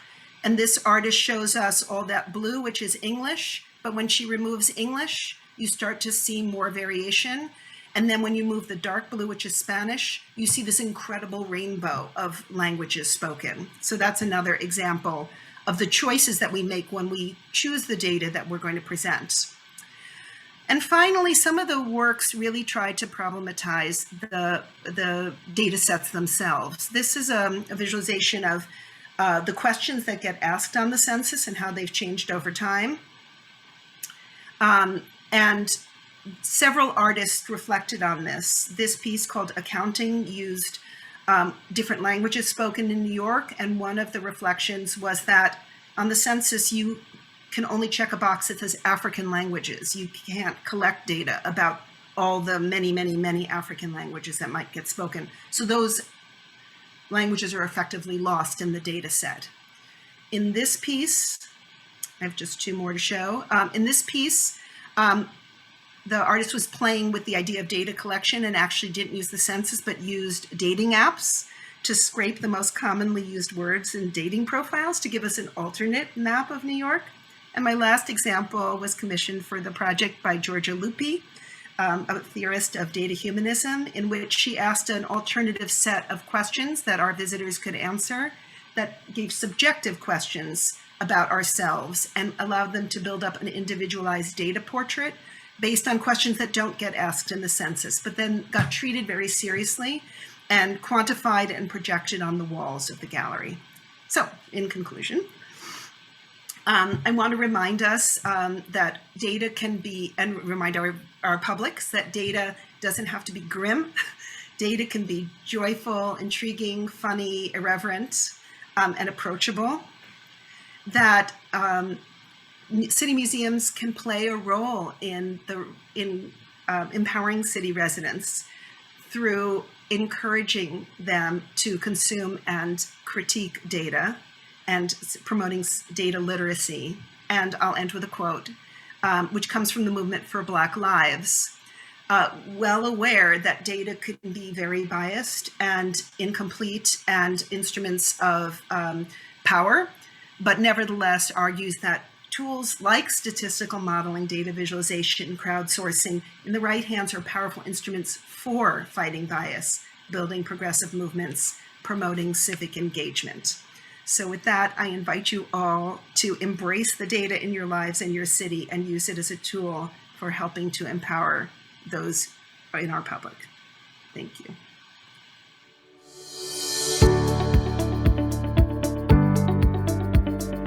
Thank you very much, Sarah, for this very interesting statement. And can we now invite our German speaker, Sascha Priess, who invites us thus. Let's talk about feelings, a new permanent exhibition in the Cologne City Museum. Screen and hear me very well. And thank you for speaking of questions so much in the last lecture. I would like to talk about feelings to you today and how we are going to make use of them in the new permanent exhibition at Cologne City Museum. Before I'll do that, I'll have to, or I would like to really, maybe introduce to you the circumstances why we would actually do that. And this is the story of how it all began. It began with water, actually massive amounts of water in our exhibition space in June 2017. This is what the janitors found in the early morning hours, and the villain was found in the top floor of our permanent exhibition space. It was this water tap that kept giving out massive amounts of water at 2 p.m. or from 2 p.m. the previous day until the morning hours. And this is what our parquet floor looked like after. So there was basically no way to save that exhibition. It was by then approximately something like 30 years old. So it was about time to renew it. And then we had a reason to do so. This is what we're left with at the moment. It's basically empty museum space in the Zeughaus, which is this actually very nice building, but it has been our home for over 60 years now. And this is the technical standards also by which we are working. The heating is very old and keeps shutting down every now and then. So there was actually no way we could renew the exhibition in that building. And so we decided to move the museum altogether. And so I'm going to talk to you today about our new home, which is a former luxury department store right in the city center. I'm going to speak about history and emotions and why we believe they're a perfect match, especially when it comes to conveying history in a museum context. I'm going to speak about the structure of a new exhibition a little bit and we'll show you what it's going to look like.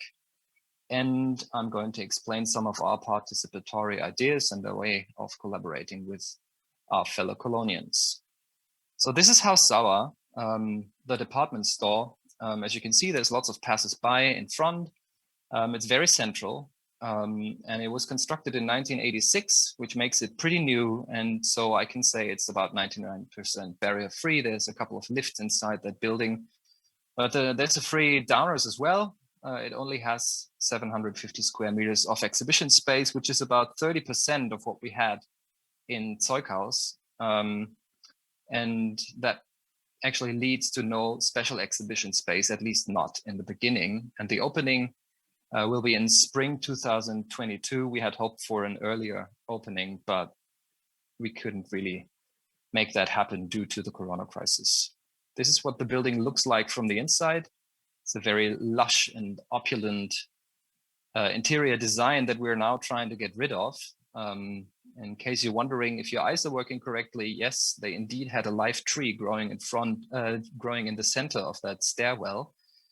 It was all very glossy. And of course, some of this will still be visible in the future. But as you see, We got rid of all the furniture. The brass handholds will still be there, and also the marble floors, but we're trying to somehow conceal the ceilings at the moment to make them a little bit more or a little less characteristic. Also, new cables are being introduced, data and electric cables. So this is gonna be like a 21st century museum space for us, which we're delighted of course.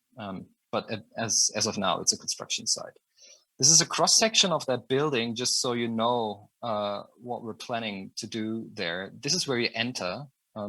So you have a lot of ups and downs, and you're going to be using, or the visitors are going to be using that central stairwell a lot.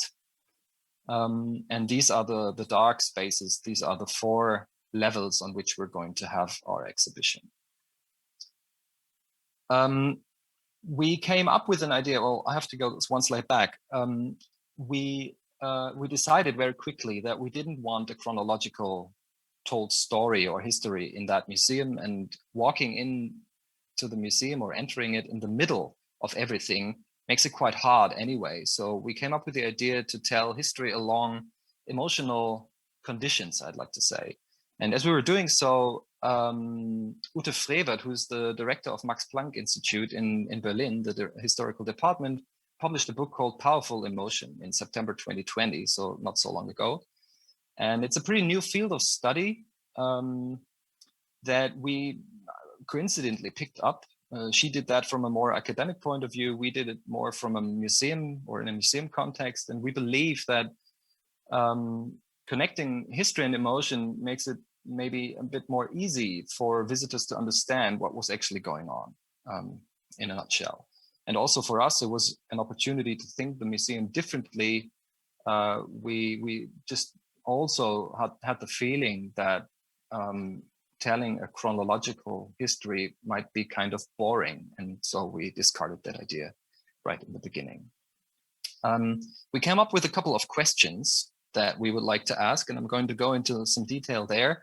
But before, I would like to tell you something about Cologne. We believe it's a very emotional city. For those of you who've been there, you might realize or recognize this slogan, Liebe deine Stadt, love your city. And this was put there by Cologne-based artist Merlin Bauer, just on top of that building. And what you see, the street that you see, it's a 6-lane central city highway, a much discussed highway. And well, there's some irony in it, of course, but Cologne is a very emotional city. And to make it short, I would like to show you a short video clip that puts it in a nutshell, at least in my point of view.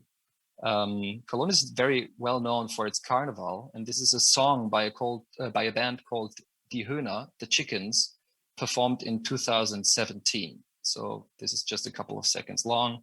I hope you can hear it and see it. And there's subtitles, so you'll be able to understand.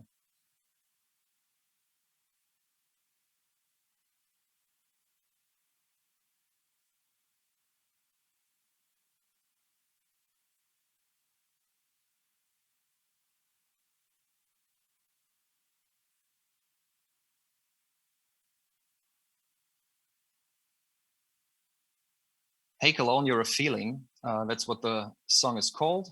And we came up with a couple of emotional questions that we used as guidelines in the exhibition. And these are, what are we afraid of? What do we hope for? What do we love? What are we connected by? What moves us? What do we desire? What do we believe in?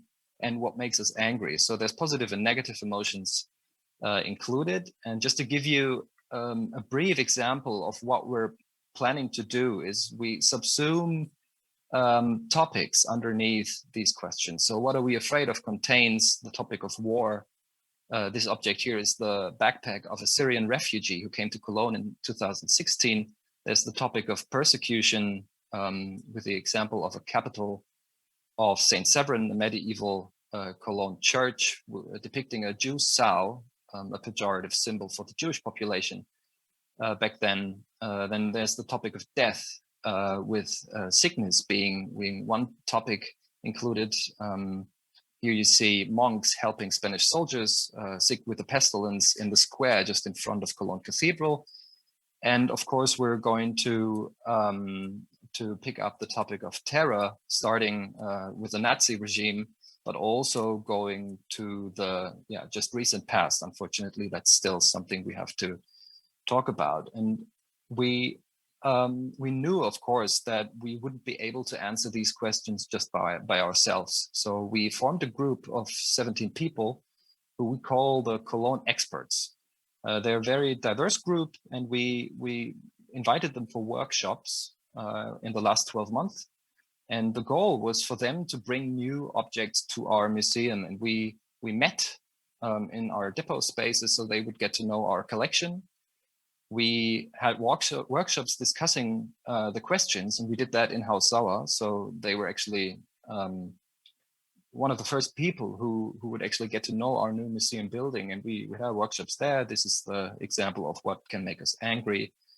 And using that as a basis or foundation, they would then be asked to bring objects, usually small objects, and tell a personal story about that object and why they thought it would fit into the exhibition.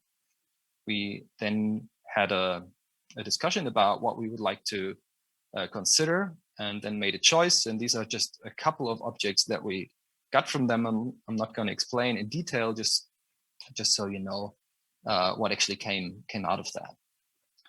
I'm not going to bother you with ground plans either, but I would like you to understand the structure of what we're planning to do. So this is the central stairwell.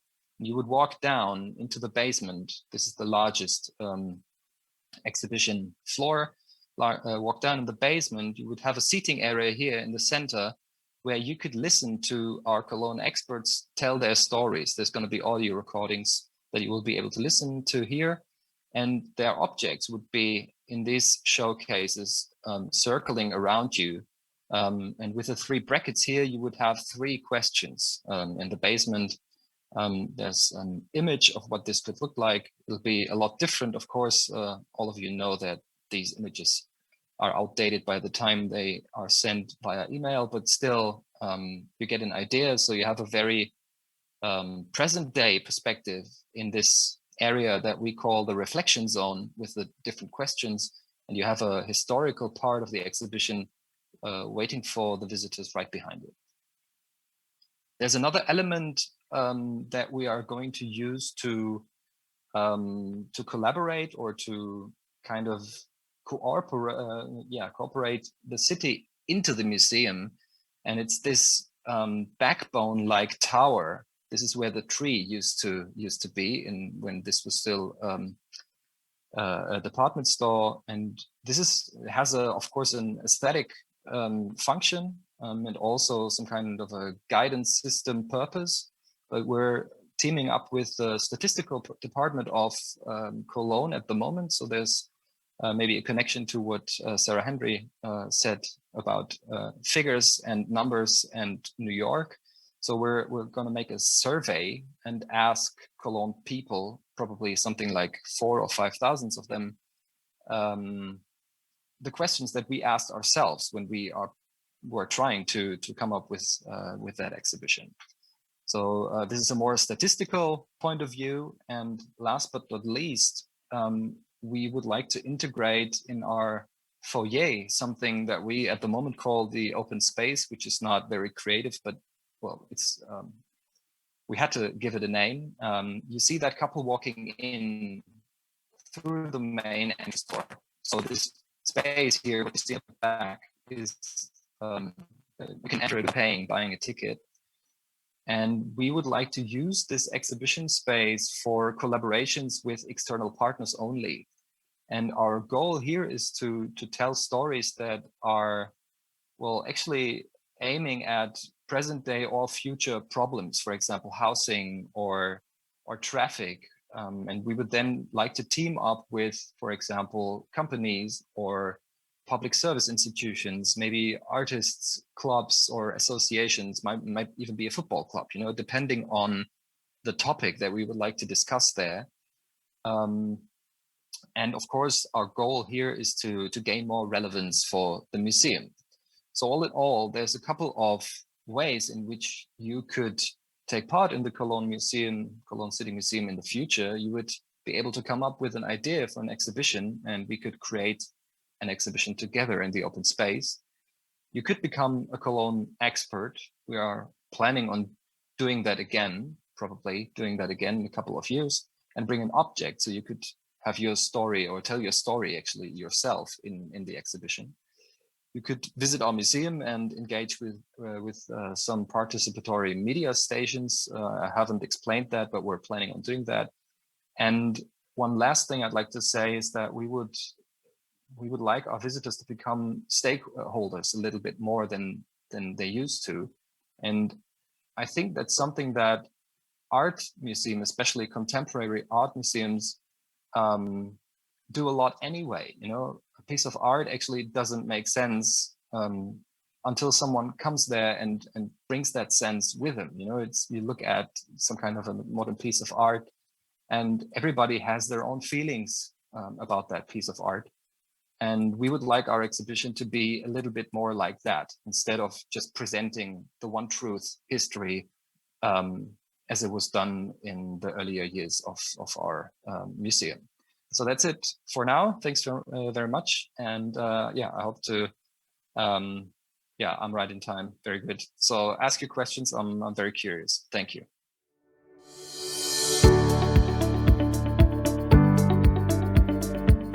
Thank you very much. And the last speaker in this session and today is Catherine C. Cole from Canada.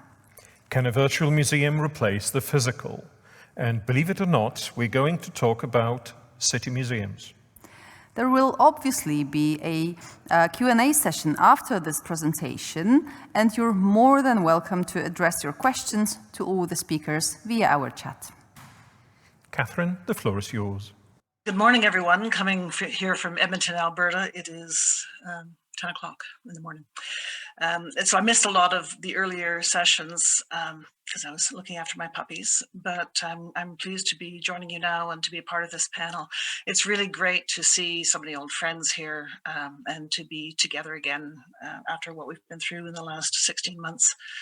I would particularly like to thank the organizers of this event, our colleagues in Krakow, who've endured so much uncertainty, postponements and whatever, and of course Joanna and Jelena, particularly for all of the work that they do for CAMOC throughout the year. So I'm going to take a slightly different tact, and I'm going to talk about three distinct approaches to city museums in Canada, and three very different kinds of places. So one is an old, well-established museum, and the other two are much more recent and much more virtual. So, as a result of the pandemic, and in some cases repeated lockdowns, museums globally have, where possible for the past 16 months, focused primarily on online offerings, exhibitions, educational programs, and public programs. This paper explores different types of exhibitions and programs being offered by several city museums in Canada and considers alternatives for the future relationship between the physical and the virtual. Clearly, a physical space is essential to fulfill the acquisition and preservation functions of a museum, but is it necessary for research, exhibition, and interpretation? The concept of virtual museums has evolved since it was introduced in the 1990s to now mean a digital entity that has some characteristics of a physical museum, but lives online and offers potentially rich content, personalization, and interactivity. Virtual museums can exist independent of a physical museum or augment a physical museum with enhanced online programming. Virtual museums meet some, but not all aspects of the current ICOM museum definition. They're not permanent institutions, and while they do serve society and its development, they are only open to the public in a virtual world and focus on research, communication, and exhibition rather than acquisition or conservation of tangible and intangible cultural heritage.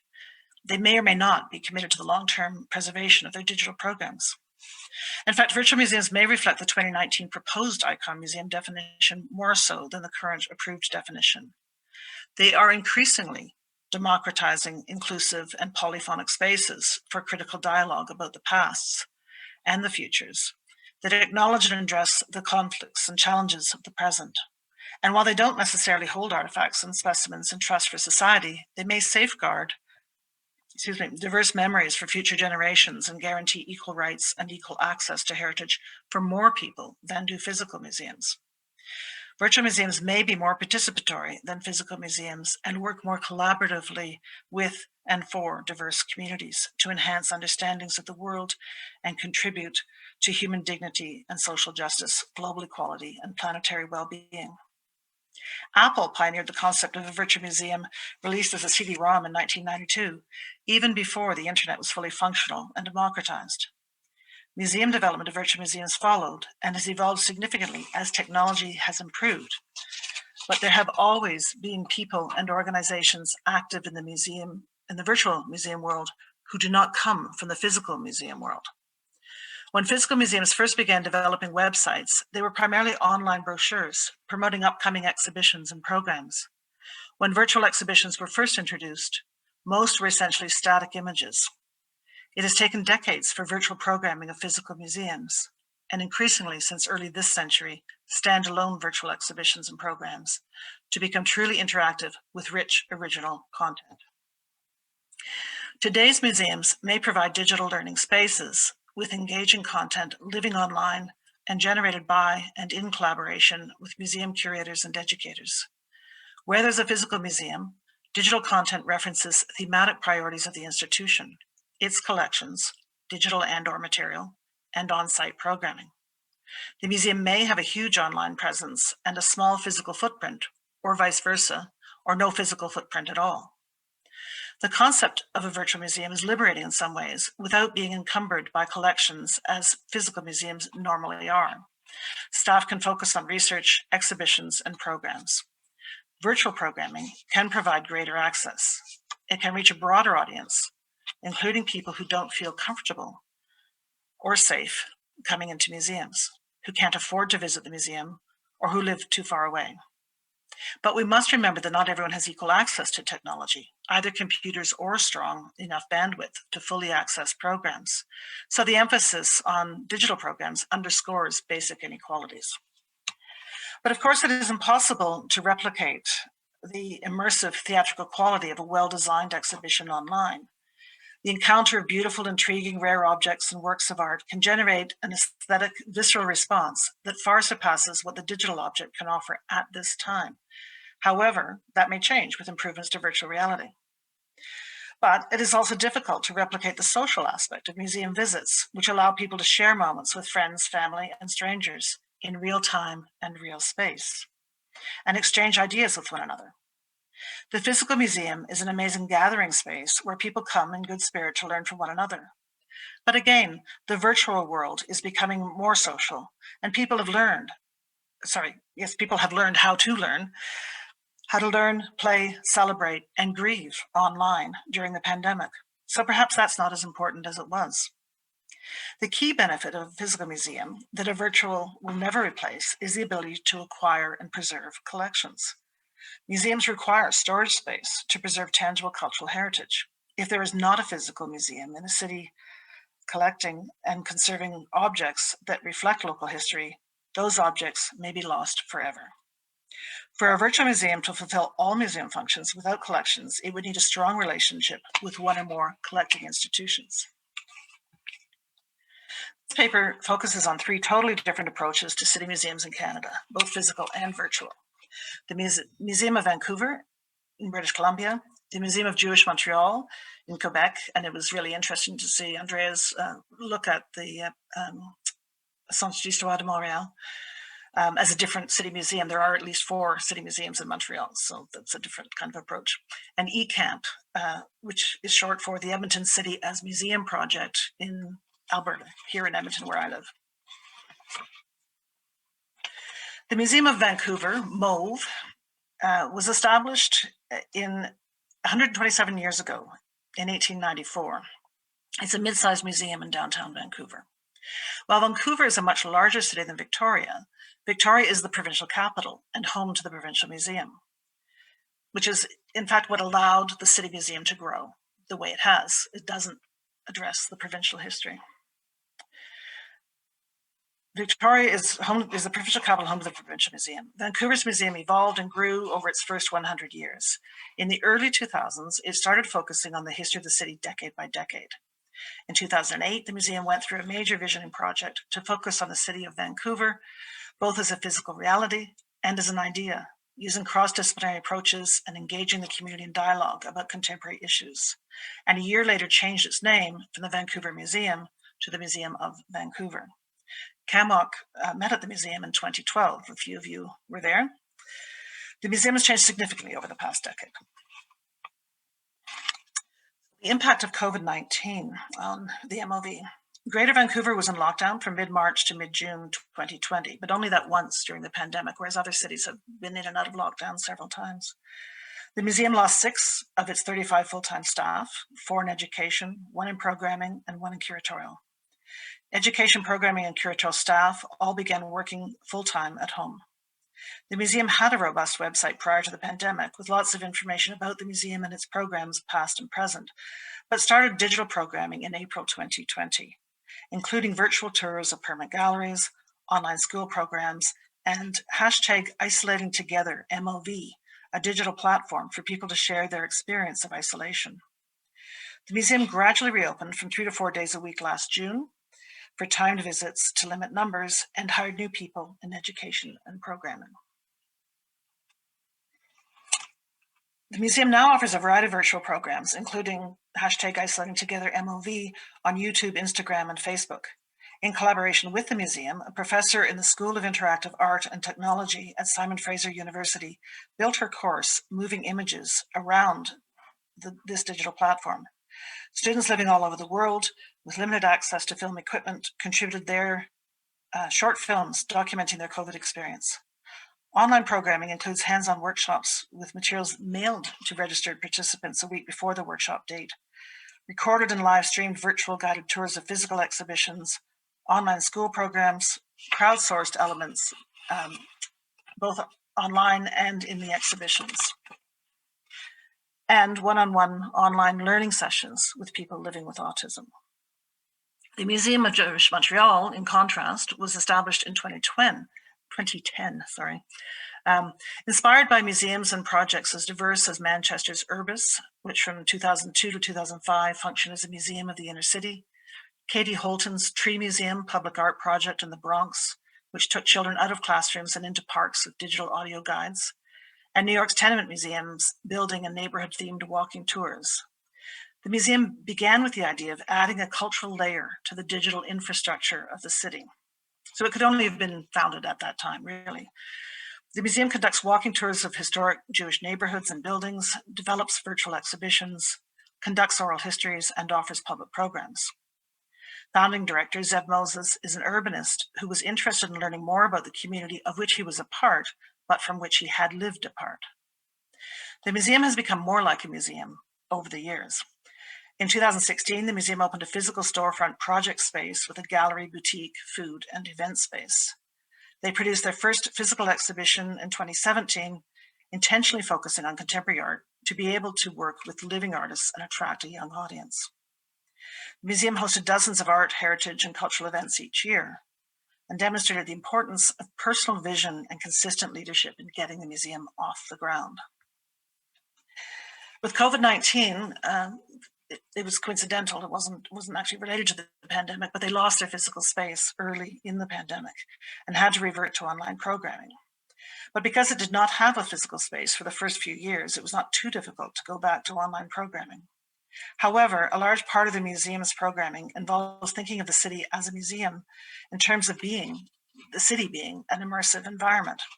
That meant redeveloping their personal, timed walking tours as virtual tours, which presented a challenge in terms of maintaining the feeling of being part of a dynamic walking tour, particularly in the transitions between buildings and spaces. They did not want the tours to become static, like a walking tour brochure, but to maintain the narrative flow of a live tour on Zoom. They consider a walking tour to be a type of changing exhibition as the city itself changes. As the city starts to reopen, the museum focuses on the future, including getting a new space so that it can continue to develop physical contemporary art exhibitions and renew its focus on Jewish food culture. The museum offers a variety of online programs, including contemporary art series called Digital Diasporas, talks, discussions, cooking demonstrations and workshops, walking tours, and self-contributed oral histories. There are other Jewish heritage organizations in Montreal, an archives library, a genealogical center, Holocaust museum, as well as several museums that identify as city museums. So the museum doesn't feel the need to collect. eCamp, the Edmonton City's Museum project, is a different example again. The need for a city museum in Edmonton has been discussed for many years and was identified in the 2007 Cultural Plan. The Cultural Plan also established the Edmonton Heritage Council, of which eCamp is a program, not an independent organization. The eCamp website was launched in 2013 as an interim measure while a city museum was to be developed. eCamp initially provided commissioned stories, podcasts, a virtual exhibition, and physical events such as Curiosities bus tours, Float Your Boat River Curiosity tours, Brew Curious, YEG's Brewing History tours, online e-camping trips, pop-up museums, and panel discussions. However, eCamp was put on hold in 2017 and then revived in 2019 following development of a new cultural plan, but plans for the city museum have stalled. Edmonton is the provincial capital, and there's a large provincial museum in the city, but not focused on the city. There are about 20 small museums, ethnocultural, transportation, military, as well as 30 university collections and an art gallery. A new curator with a theatrical background was hired part-time in September 2019 and became full-time in January 2020. However, the pandemic derailed most of what she wanted to accomplish, particularly in terms of personal programs. Post-pandemic, she would like to introduce more in-person programming, tours, talks, pop-ups. She would like to embed heritage throughout the city, but developing interpretation that can be accessed through mobile phones and or television screens in municipal facilities like libraries and recreation centers throughout the city. She also plans to develop a number of short videos about local heritage. CAMP continues to be primarily a series of commissioned stories and podcasts. The project offered a series of online events and webinars during the pandemic, and I'm not suggesting the pandemic is over, and now working on a second virtual exhibition, this one focused on Black history in Alberta. So I'd like to talk a little bit about the impact of the Black Lives Matter movement, and Sarah mentioned it in her presentation as well. The Black Lives Matter movement, instigated following the murder of George Floyd in the United States, reverberated in many countries around the world. Canada, being next door, was no exception. But the significant demographic and political presence of Indigenous peoples in Canada and a different Black history in Canada and policy towards multiculturalism rather than a melting pot meant that the movement played out differently here. Canadian museums have had a focus on Indigenous issues since the publication of the Truth and Reconciliation Calls to Action in 2015. This includes establishing Indigenous councils, Indigenous board and staff members, and integrating Indigenous perspectives in exhibitions and programs. With the Black Lives Matter movement, museums went beyond thinking about IBPOC, Indigenous Black people of color, as new or diverse audiences, to addressing issues of equity and inclusion at all levels within the institution. Intersectional curation began at Mauve with Sex in the City in 2013, which involved people living with disabilities and sex workers as content contributors and experts, and co-created exhibitions and programs led by IBPOC since 2010.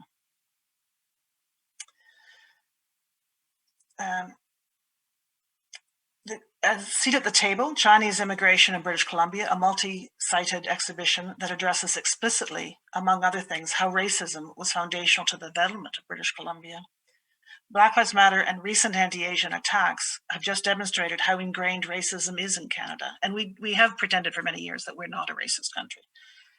MOV acknowledges that it is a colonial institution and by definition built with the intent to perpetuate white supremacy.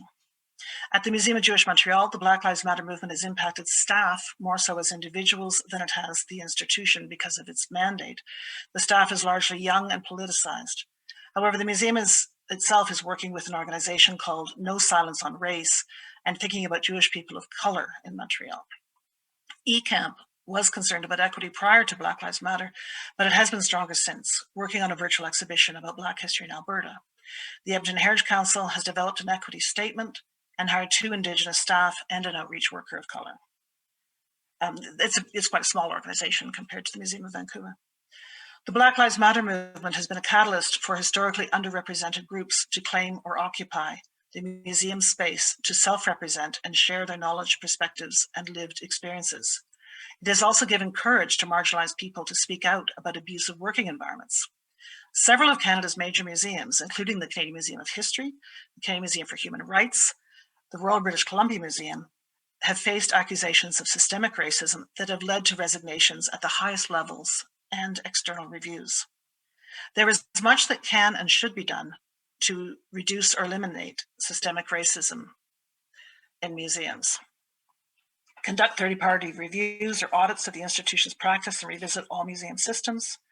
Create an equity, diversity, and inclusion committee, draft an equity statement, diversify governance and staff, provide professional development to build a more inclusive institutional culture, revisit collections policy and collection committee, and make strategic acquisitions representing IBPOC people and communities, co-curate exhibitions and develop programs collaboratively. These are just some suggestions. Some museum staff have been laid off temporarily or permanently, while others worked from home. Studies have found that younger staff members in particular experience stress and isolation and miss the collegiality of working together.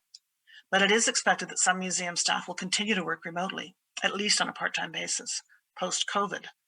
Now that we've all learned to work effectively on Zoom and other similar platforms, we will continue to do so where it is most effective.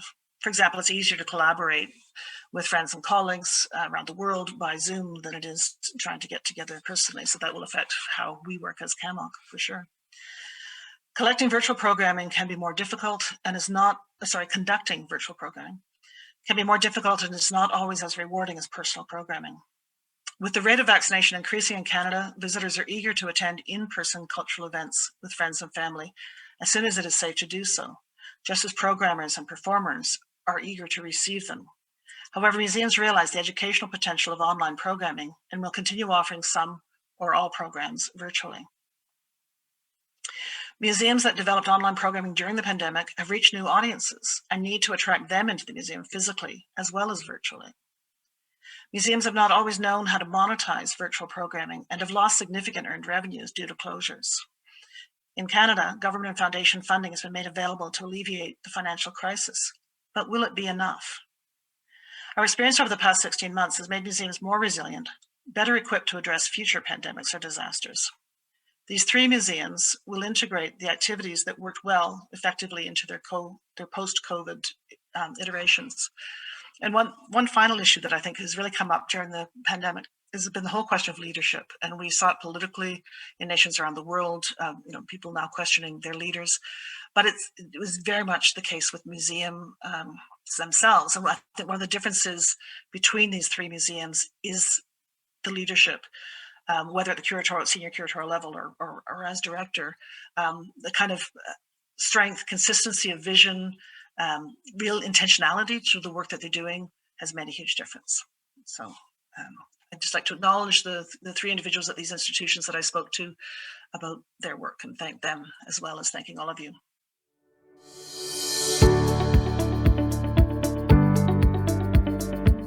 Thank you very much for this statement. Thank you, Catherine.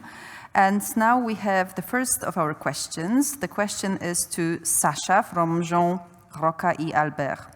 Dear Sasha, how do you deal with urban contested stories and how to argue against unfair social situations in an authoritarian context if history is only based on emotions?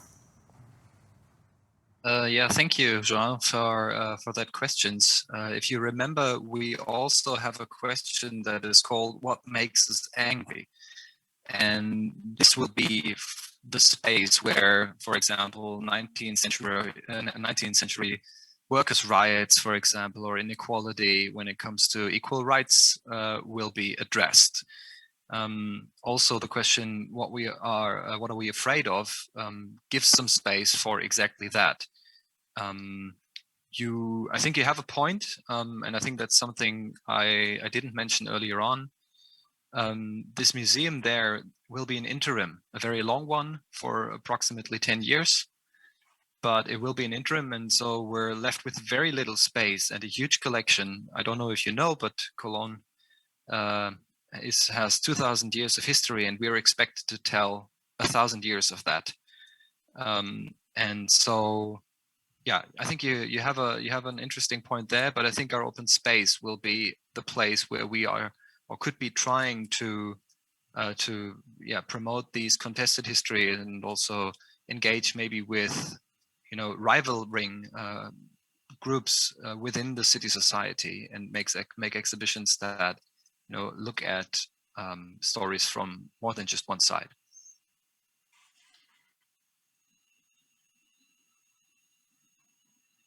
Thank you very much, Sasha. And we have another question to you, this time from Joyce. Thank you. Are measures to protect the disasters put in place for the new museums, the upcoming ones? As museums are accessible to all, and your museum will have a lot of experience, you didn't mention how you are going to deal with access for people with disabilities. I think I said something about the 2 lifts that are built into that building. So at least it's barrier-free from an architectural point of view. But of course, we will also address people using, or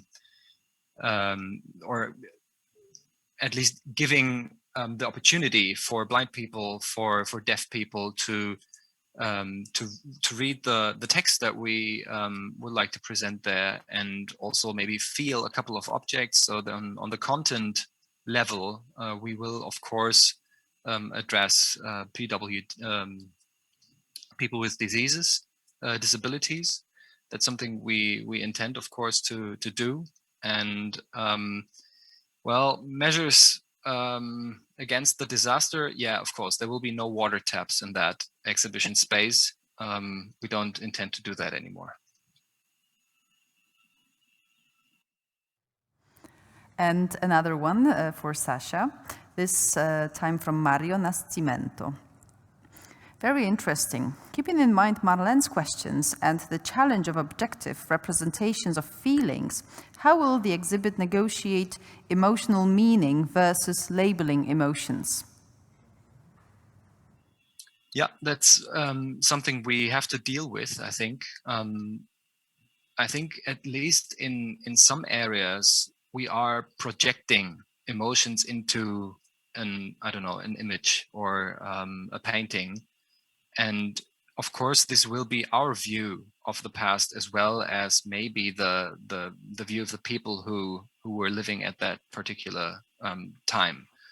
I think what we have to do is make that clear and be open about it. That of course this is an interpretation, but what we're trying to accomplish with letting other people tell their stories, not museum experts. Our Cologne experts, of course, are not museum experts. Tell their stories. We're trying to balance this out and give a broader audience or a broader representation of what the audience of Cologne, the audience of our museum is like. That was a very fascinating perspective. Thank you very much. And we also have a question to Sarah this time from Glenn Perkins. Fascinating perspective, Sarah. Are there data sets that you're intrigued in investigating further, especially post-pandemic? The amount of quantification that's gone on around the pandemic is extraordinary. And we're working with many different academic institutions that are collecting data and thinking about ways to visualize, for example, the change in the way that people are using the physical city. We did do an exhibition about COVID during the pandemic that opened in December, and there we were really reflecting. We had a whole data dashboard on the wall, and there we were really highlighting the unequal ways that the pandemic was affecting the city. So that is something that I think was exacerbated and laid bare by the pandemic that data can really help us understand. Thank you. Thank you very much. We have reached 6:30 p.m. Polish time, so the end of the conference, but please stay with us for a moment more today. Ladies and gentlemen, probably the phrase most often bandied today and yesterday has been a lot of food for thought. And therefore, we do suggest that you try to connect to a friend and chat over what you have found particularly thought-provoking or perhaps stimulating, so that you can create your own message from this conference. Not just a message to take home, but to do so and to act upon it. This is something we are certainly going to do now. Say goodbye to you and go to a beautiful place to chat happily about what we have learned today. Yes, enjoy the beautiful long day ahead of you in the Americas. Enjoy the rest of the, well, short day in Europe and in Africa. And sorry to keep you up so long in Asia, as it's already past midnight in Japan. So good night to all our participants from New Zealand and Australia. And see you tomorrow, 4 hours earlier. It is 10 a.m. Central European Time and 9 a.m. GMT, that's Universal Standard Time. I'm afraid it's 2 a.m. Pacific Standard Time. And it will be 5 a.m. in Japan. See you tomorrow. But now we are not leaving you alone. We're taking you to something that is very close to our Krakowian hearts. The iconic procession, which normally takes place along the main streets of a city. It all started when a group of rafters found a Khan, a Tatar Khan or a Mongol Khan, who was trying to invade Krakow, but who stayed overnight somewhere in the woods, probably in the reeds by the river. And then they just stole everything that the Khan and his retinue had, weapons included. Then they entered the city dressed as the invaders. Everyone was afraid, and imagine the joy when it turned out that these were not raiders, but just some local drunks who normally sent wood up the river. From that time on, and that was more than 750 years ago, every year we let one person who works with water and who lives in that district of the city to enter the city dressed as a Tatar Khan with his retinue of people making music, which is horrendous sometimes to listen to. And he comes in with a huge ceremonial mace, and that mace can hit you, but you don't avoid it. You want to be hit. The first person to be hit is one of the nuns, and then one of the people to be hit is the mayor of the city, because this brings you the best of luck for a whole year. This year, to emphasize how important the rivers are for the environment of the city, but also to emphasize that these were the river rafters who started the whole thing, we have iconic, the hobby horse or the Krakow pony, on a river, on a barge. His costume is 120 years old as this museum, and he's coming to the city center where he's going to meet the mayor and take homage from the mayor. There's going to be silver coins exchanged. So I'm leaving you now with a picture from our barge. Kobiety i dzieci. Tylko kobiety.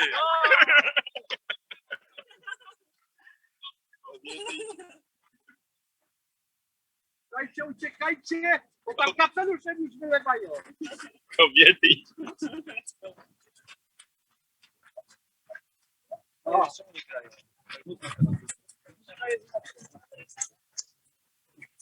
Przy wygraniu, nie, tak mogą grać, mają kartę.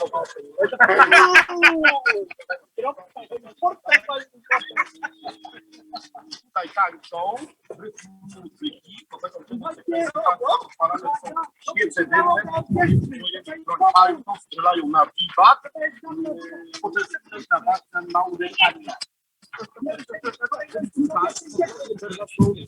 Pod Łatą Bernatką będzie pierwsze... Szanowni Państwo, już Spieszę wam ponieść, co dać się będzie. Tu, przed kładką bernacką, a właściwie to chyba już za chwilę tu. Tutaj odbędzie się bitwa. Tak, będą zmagania, będą tancerze, ale jak to przejdzie, jak to się wydarzy, za chwilę się przekonamy. W rytm muzyki kapeli Laskota, później będziemy...